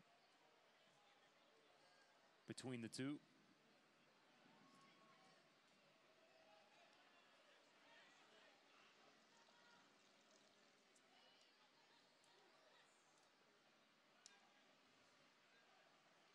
Slicing through the middle of the pitch. Good challenge there by Malin Roberts. Hernandez, though, to Gomez, and Hernandez keeps the run alive. Right outside of the 18, cuts back to the inside. Challenge there from Marlin, just enough to enable the Roughnecks to clear it out of play. I think Jeff Adai is going to come on, and I'm sure that's going to be for Brian Reyes. Here's the ball, raking ball to the far side as San Antonio look to try and get the 7th goal in this game and go ahead. There's Castillo with a shot, but that's going to be well wide of the target. And I think we're going to see Jeff Adai. Yeah, here he is, and Manny Gonzalez. So I wonder if his coach Hensey going to replace both central midfield players. Possession, by the way, has dropped San Antonio at 54 now, 45% for the Roughnecks. Yeah, this is the rare double for Michael Wincian. Yeah, you just wonder, Resende's had a pretty good game in there. Just wonder whether he's a little bit tired. 65 minutes gone, 25 minutes to go. Brave substitutions from the home coach here.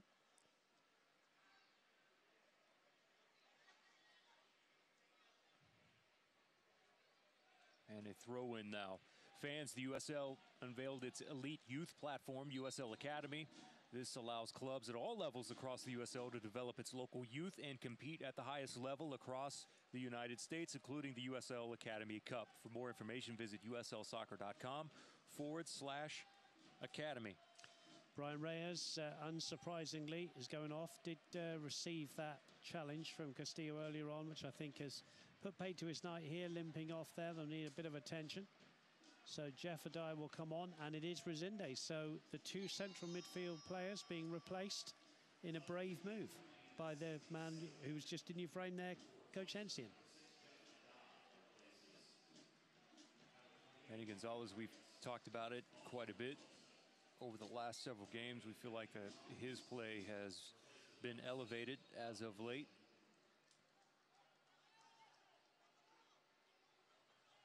There's Jeff Adai. Good to see him back, the number 6. Does a lot of that unsung hero work in the midfield. Tries to break things up. Similar to what Reyes does. Good to see him back. Manny Gonzalez, this will be 25th appearance for him. Has played over 1,500 minutes. Has 1 assist so far. And Jeff Adai, appearance 22.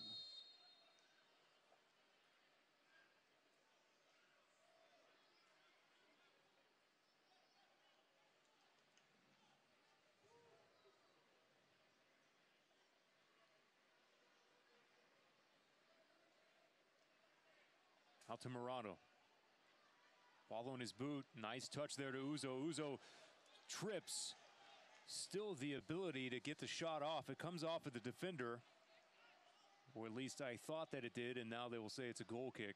I thought that was good, honest play from Big Toby Uzo up front there, because he was fouled, but he carried on. You'll see him here just get fouled. Close attention there, but gets up and says, go on, I'll carry on. So nice to see that in the game of soccer.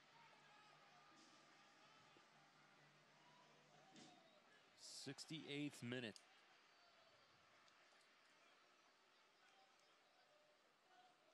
Still very difficult to predict which way this game's going to go, isn't it, Pop? All 3 results really possible here. Driven ball to the corner on a dead run. Received there. Steidehar comes out. Good help on the backside, and the defense that continued to hustle back. Incredible effort there from the Roughnecks back line with Luca Lobo, making sure that he was able to get back in the right position and help out, because Restrepo was in a place where he was looking for his second. Yeah, Restrepo looking down at the sod there, I think. You'll see it there. Good block in the end from Lobo. Corner. Castillo with it.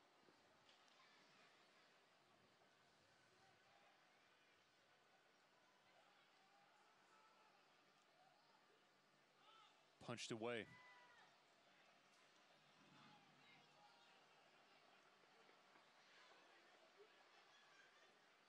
DaCosta.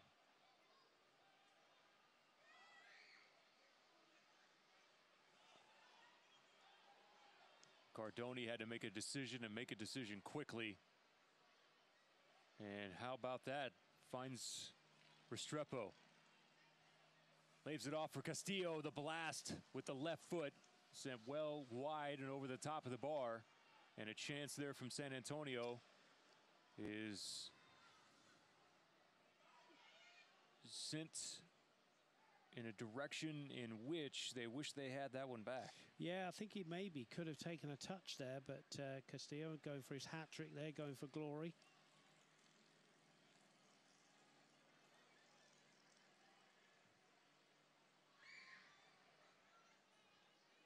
Adai. Hedrick. Gonzalez.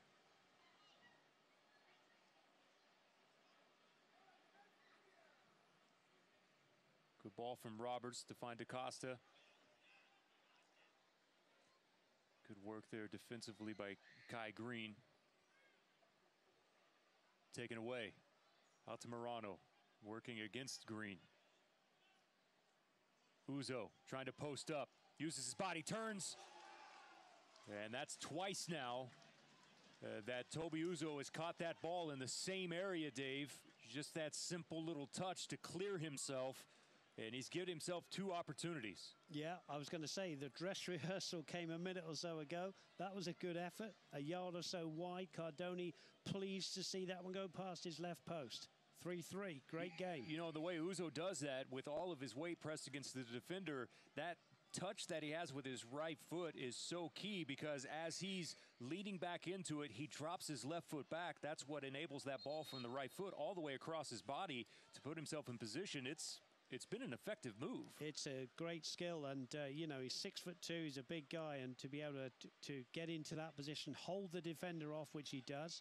And can I just say that Jeremy Poplin has demonstrated that in I don't know the why I'm doing box. that. The camera's not on me.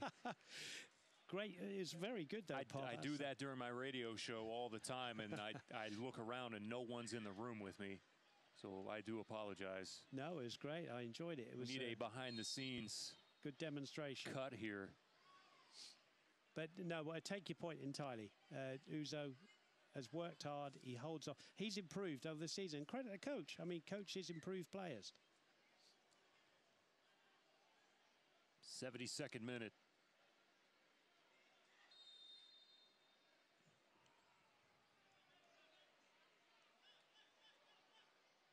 Just wondering whether the referee could have just allowed the advantage there, because Manny Gonzalez had the ball in acres of space in the center circle.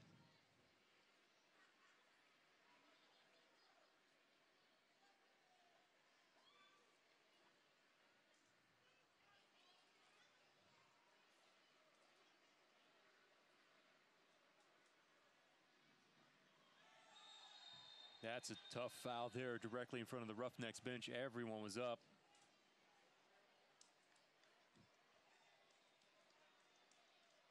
Be another yellow added.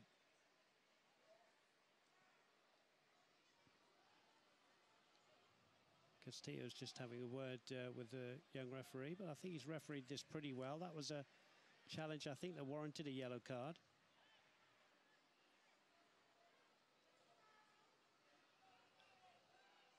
I never quite understand what players are trying to say to the referee after a yellow card's been brandished. He isn't going to change his mind. It's never happened.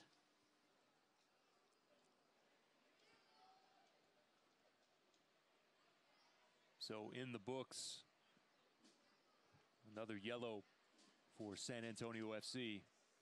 Didn't quite see, I believe that might have been awarded there to... Now, it couldn't have been LaHood, could it have? Well, I don't think so, because he's already... I think he's only had one foul on the night, hasn't he? But he wasn't carded, was he, for the penalty? Introduction of the Englishman, Barmby. Good player. Ah, you make that sound so good. His last name. I could not do that name justice. Well, I'll tell you why, because his father is a very famous ex-professional in England, Nicky Barmby. Spurs fans will remember him from a few years back. Played for England, I think, 23 times. Nicky Barmby now a first-team coach at Scunthorpe in League One up there in the north of England. And here's his son getting a chance to put his stamp on the game.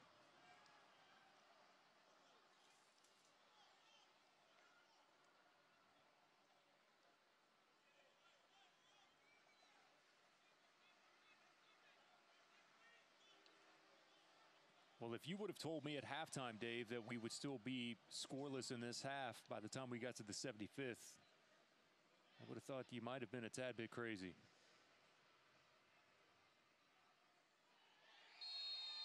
Well, I agree with you, but sometimes that does happen. You get a flurry of goals and then both teams settle down. But it wouldn't be a disaster if San Antonio go away from here with a point. Obviously, they would love to dearly snatch this one and get the 3. I think if you're the Roughnecks at this stage of the season, Pop, a point, having been 2-0 up, would leave you a little bit hollow. You know, they've got not a lot to play for. They're not eliminated from the playoffs, but it's, like you say, a 1% chance, I think, has been predicted. They want the 3 points here. Well, how about this area in which the foul was levied against San Antonio, just about a yard off of the 18. Very dangerous spot. Well, we know Manny Gonzalez can hit them, and he stood there with Altamirano just out of your shot there. Player stood on the line.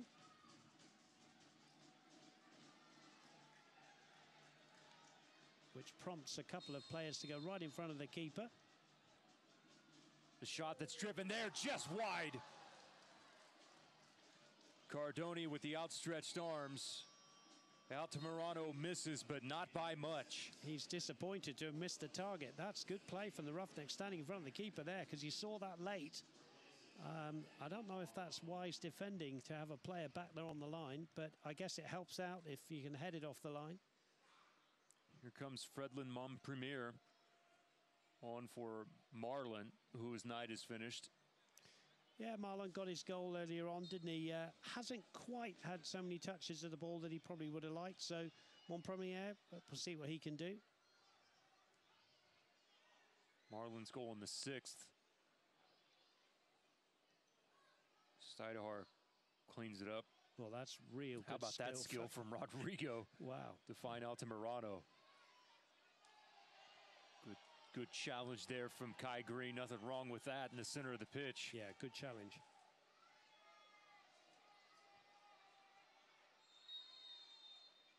Strepo runs over the back there of Luca Lobo. Yeah, as I said earlier on, Lobo's had to do a lot more defending in the second half of the season. Easy one for the referee to give, running back towards goal.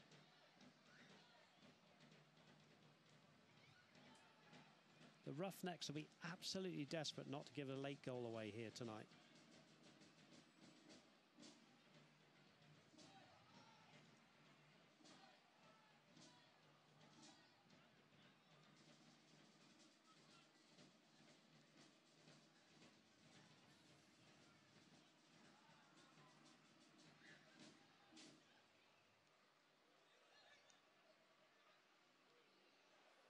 Adai settles Alan Roberts.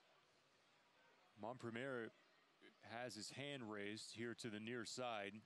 He was calling for a ball played into his area. Roberts now will have to go all the way back. It's me a chance to tell you that there's just a couple of weeks remaining and the pressure is officially on. You could tune into ESPN3 on October 2nd. El Paso Locomotive look to secure one of the final playoff spots, while Fresno FC has its sights set on hosting some more games. It's Locomotive FC and the Foxes, October 2nd. The game of the week. Shot there from Altamirano finds Cardoni. Well, Altamirano's had a great game, hasn't he? I mean, every time he gets the ball, he's looking to take players on. He's looking to curl shots in to goal. You know, he's just had one of his best games for the Roughnecks. By the way, that game of the week is Wednesday night on ESPN3.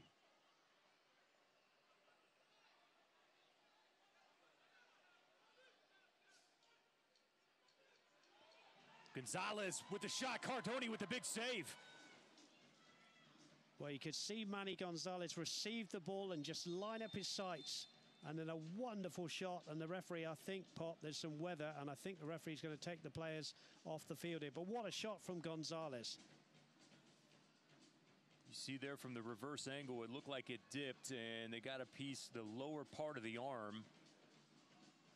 And yes, there has been some flashes of lightning here over the past couple of moments.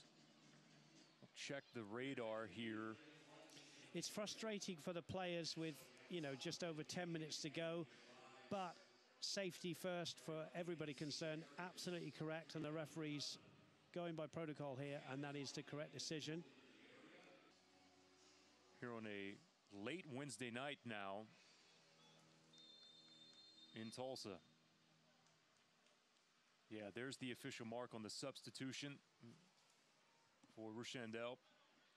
And I think it's Castillo who's gone off.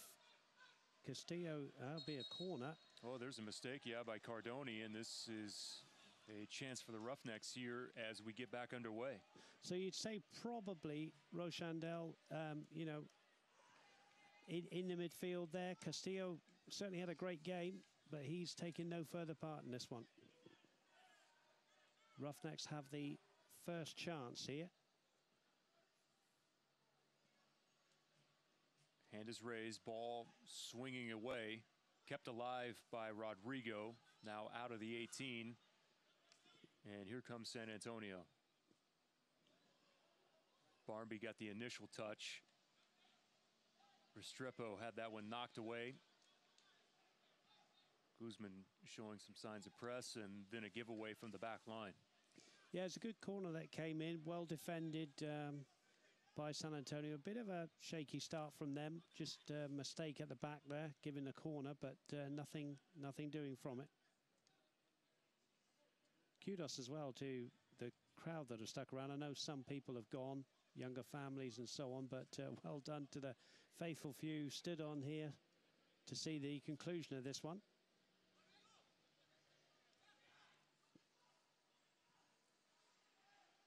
Guzman there working against two defenders. Restrepo settled there in the center of the pitch, one touch. Left off, and that will be a foul almost. Well, not quite in the middle of the pitch, but just to the right. Just right outside the D. Yeah, good refereeing this, because the foul happens here, and yet he just let it go here because Barnby had the ball here. Was there any advantage? No, he's saying free kick, and it's in a very dangerous position. Yeah, that was LaHood that was on the ground. LaHood will be desperate, won't he, to make up for that tackle on Altamirano, which brought us to 3-3 just before half-time. Seems like hours ago now, my friend. Big moment in the game then. It's just right on the D, isn't it?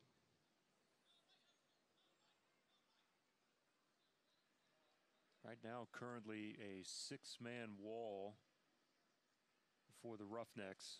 Yeah, that ball is resting just right on the edge of it. Pivotal moment, Restrepo.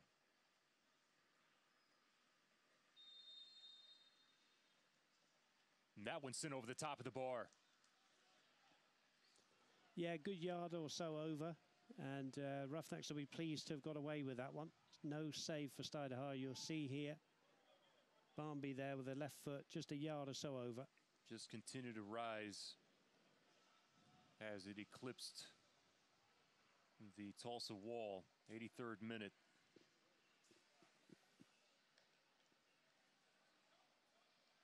Mistake there by Stuydehaar. Gives a throw in front of the Roughnecks bench.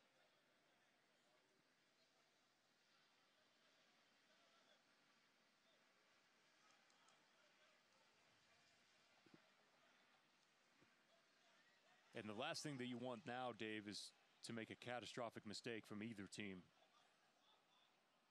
You don't want to be the one, do you?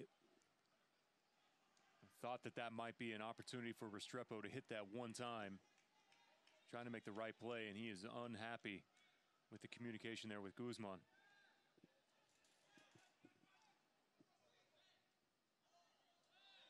Altamirano flicks that on, and he's pushed off the ball there.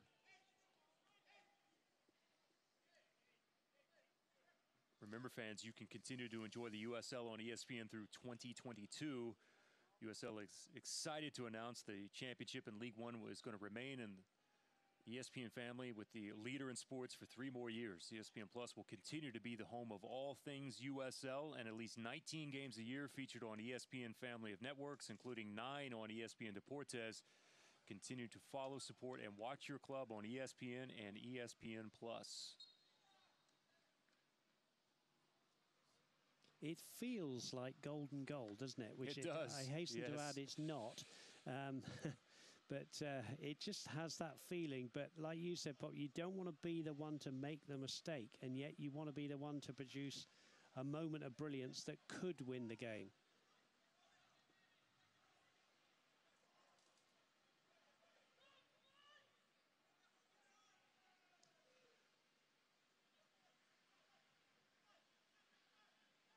Should be a throw in for the Tulsa side.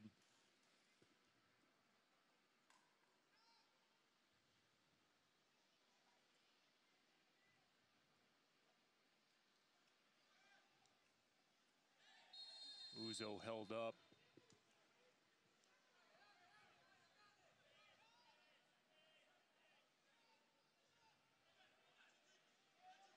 Thought Uzo in time, or at times, Dave, brilliant in stretches, then kind of went silent in others. First time that we've heard from him in a bit. Yeah, he's had a couple of opportunities, didn't he? Here's the free kick. Malin Roberts keeps it alive.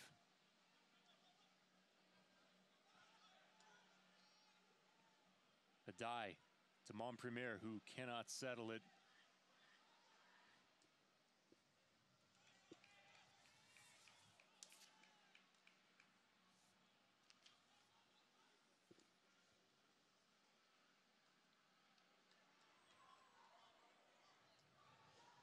Pop, people are very quick to criticise officials. We don't tend to do it from our privileged position. I want to say well done to them tonight, because it's never easy, is it, when you've had a 50-minute delay. You know, they've got their work to do as well, and they've done it extremely well tonight. Kept the players safe. Sheldon looking with Altamirano. Dye comes over to clean this one up, comes away with it, has options. Uzo leaves it for DaCosta. Good ball into Fredlin. Can Montpremier finish? And Fredlin Montpierre has put the Roughnecks in front in the 87th minute. And Fredlin slides into the bench. Oh, the sub. Montpremier comes on and puts the Roughnecks in front after the 50-plus minute weather delay. Well done, Fredlin Montpremier. He's had to play a bit part role tonight. Comes on as a substitute. Didn't play much before the delay. What a ball from DaCosta here, just picking out his teammate. And he had to just do well here, because he had 3 white shirts bearing down on him, but he finishes left-footed. And Montpremier gives the Roughnecks this 4-3 lead in this game that refuses to lie down. Montpremier with, I believe that is his first goal of the season, and what a time that it is for goal number 1. He came in with an assist, 11 shots. You're absolutely right. His first goal, what a time to get it. Will it be the winning goal? Still a ways to go. Altamirano. Roughnecks, they feel like that they're not done. They have come out and have set the early tone. And again, another great look from Rodrigo DaCosta to find Fredlin. It really was. That was the quality assist, wasn't it, from DaCosta?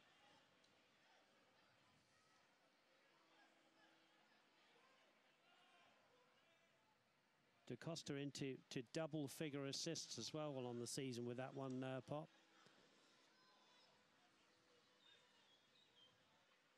Two minutes of the 90 to go. Referee wasn't set and ready to go yet. Will this change the approach now? It will. Yeah, Manny Gonzalez here. Only 2 men up. Here's Gonzalez. Gonzalez is going to have a go, and that one just dipped over the top of the crossbar. Yeah, it's worth having a go, isn't it? If he popped that one in 5-3, but back come San Antonio.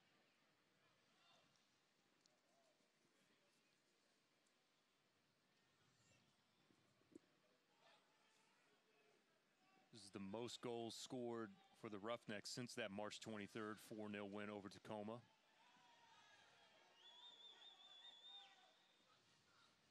Really good, strong play from Jeff Adai there to win it back for the Roughnecks.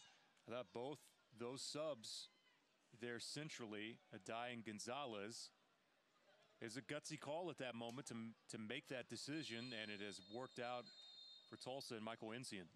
Certainly has. DaCosta will get a yellow card. He won't be too worried about that, kicking the ball away after referee's whistle.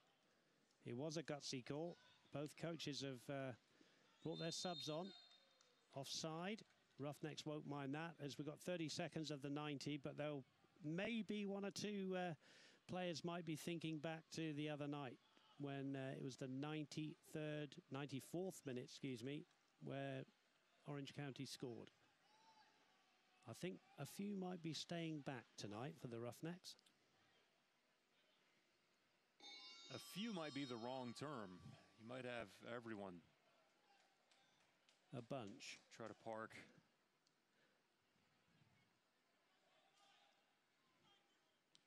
There's the board that is up, and it is 5 minutes that has been added on. That's an We interesting. did have a few injuries before we had the stop due to the conditions. Roughnecks would love another goal here.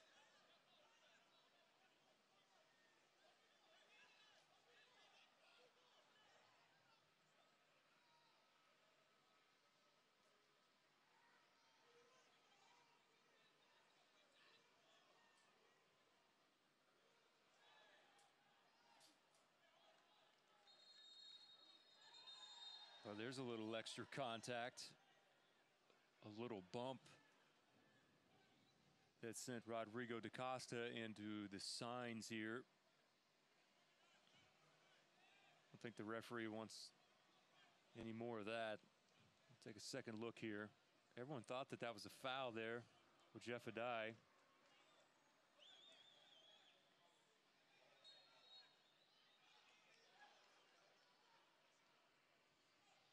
That's a loose ball, and the Roughnecks will not mind that at all. They'll take their time. Can we nominate Rodrigo for a little acting there on that? I mean, we just come off of the Emmy Awards. The lad went down. That's all I'm saying. He did. The lad went down. I think we all know what he's trying to do there, but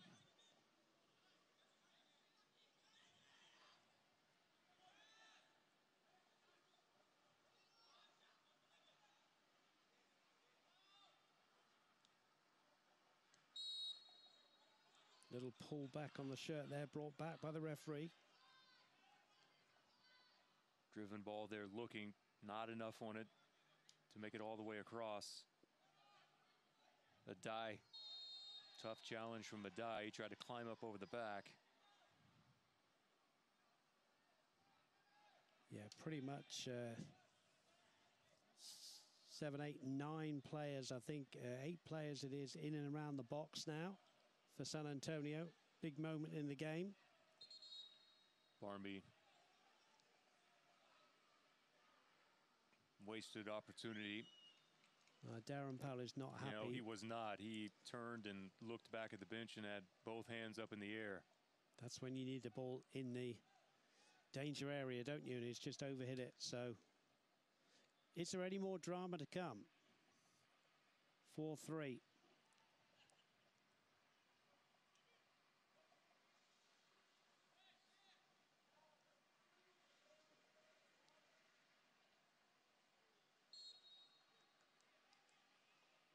Even with a win tonight, San Antonio would not have officially clinched. There's still a lot of work for them to do. And the Roughnecks, just right now, are a team that's not going to go away.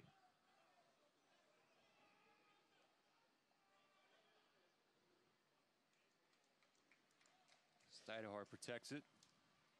No, they've just got to win the last 4 games and just hope for somewhat of a small miracle from other teams, but only who thing knows? that you can do from the Tulsa perspective is take care of your own business. That's right. And they'll want to finish the season strong, whatever. Yeah, absolutely.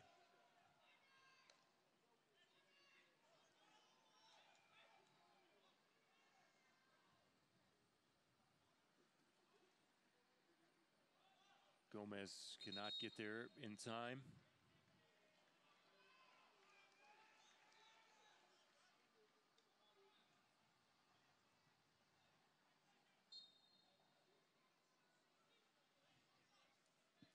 Sheldon with the throw in.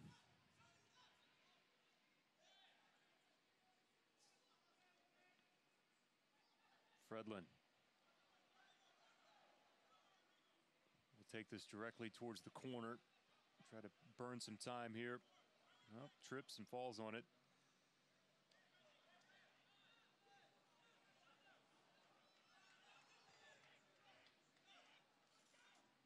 Yarrow keeps the dribble alive.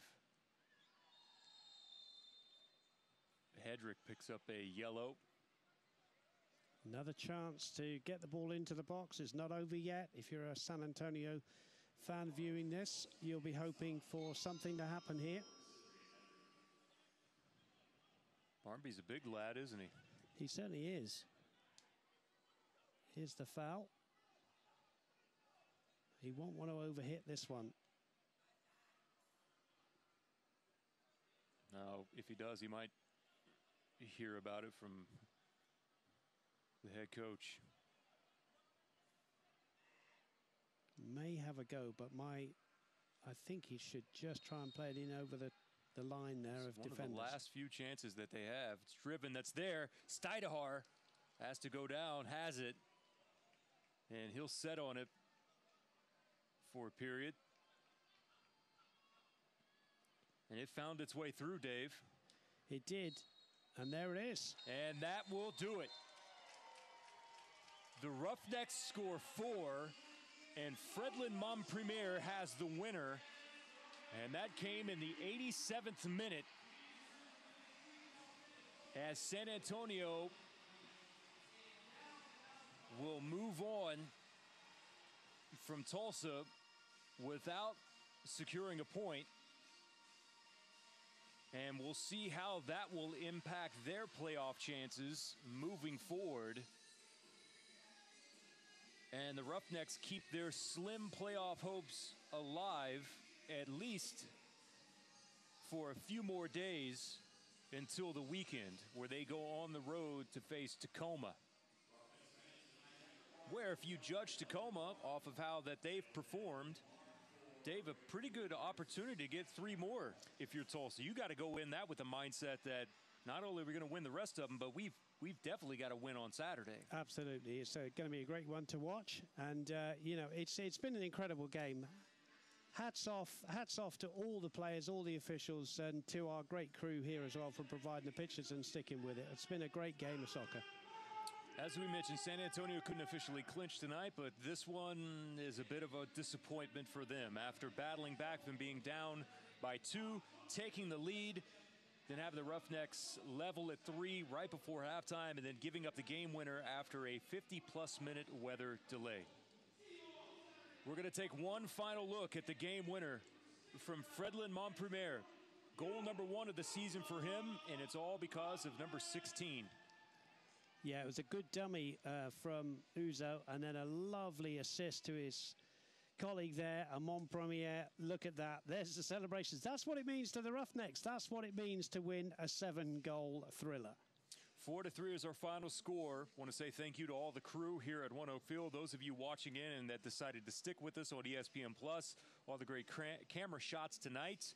And for my partner, Dave Saunders, I'm Jeremy Poplin. Final score for the final time. Roughnecks win and get 3 points on the night, a 4-3 victory over San Antonio FC.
My name's Sean Riley. I'm a practicing chiropractor in Tulsa, Oklahoma. I've been fortunate to practice for 19 years, owner-operator of the integrated facility Tulsa Spine and Rehab. This is what sets us apart at Tulsa Spine and Rehab. Integrated care. We have multiple different providers providing multiple different options for multiple different types of conditions. We have a concise treatment plan. What that means is it's not going to be open-ended. We're going to make specific recommendations. We're going to get you feeling better as quickly as we possibly can. And lastly, We're going to get you, the patient, on board with your treatment. What that means is we want to get you involved. We want to get you doing home exercise. We want you modifying activity. And what that means is we're going to try to keep you out of this office. Ultimately, we want to get you moving.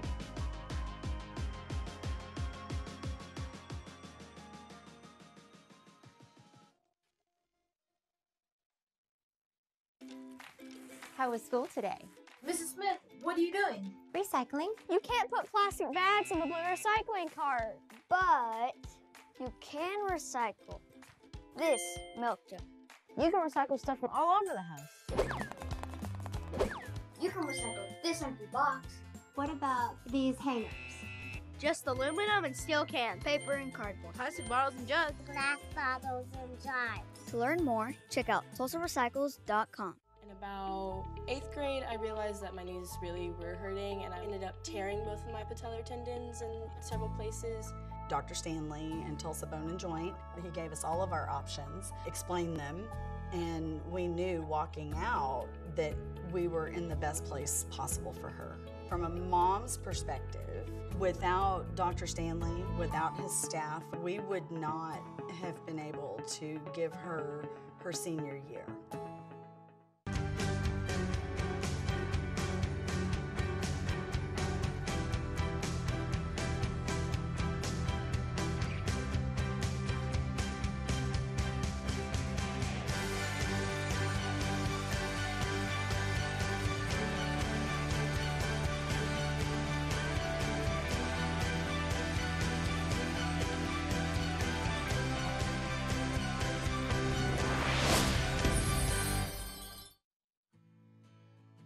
I'm Chad Smith with Becco Contractors.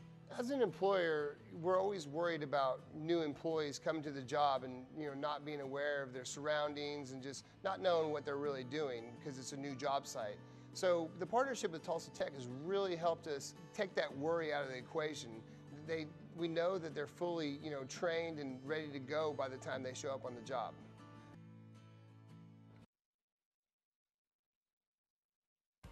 This copyrighted telecast of the United Soccer League Championship cannot be retransmitted, rebroadcast, or reproduced without the expressed written consent of the United Soccer League Championship.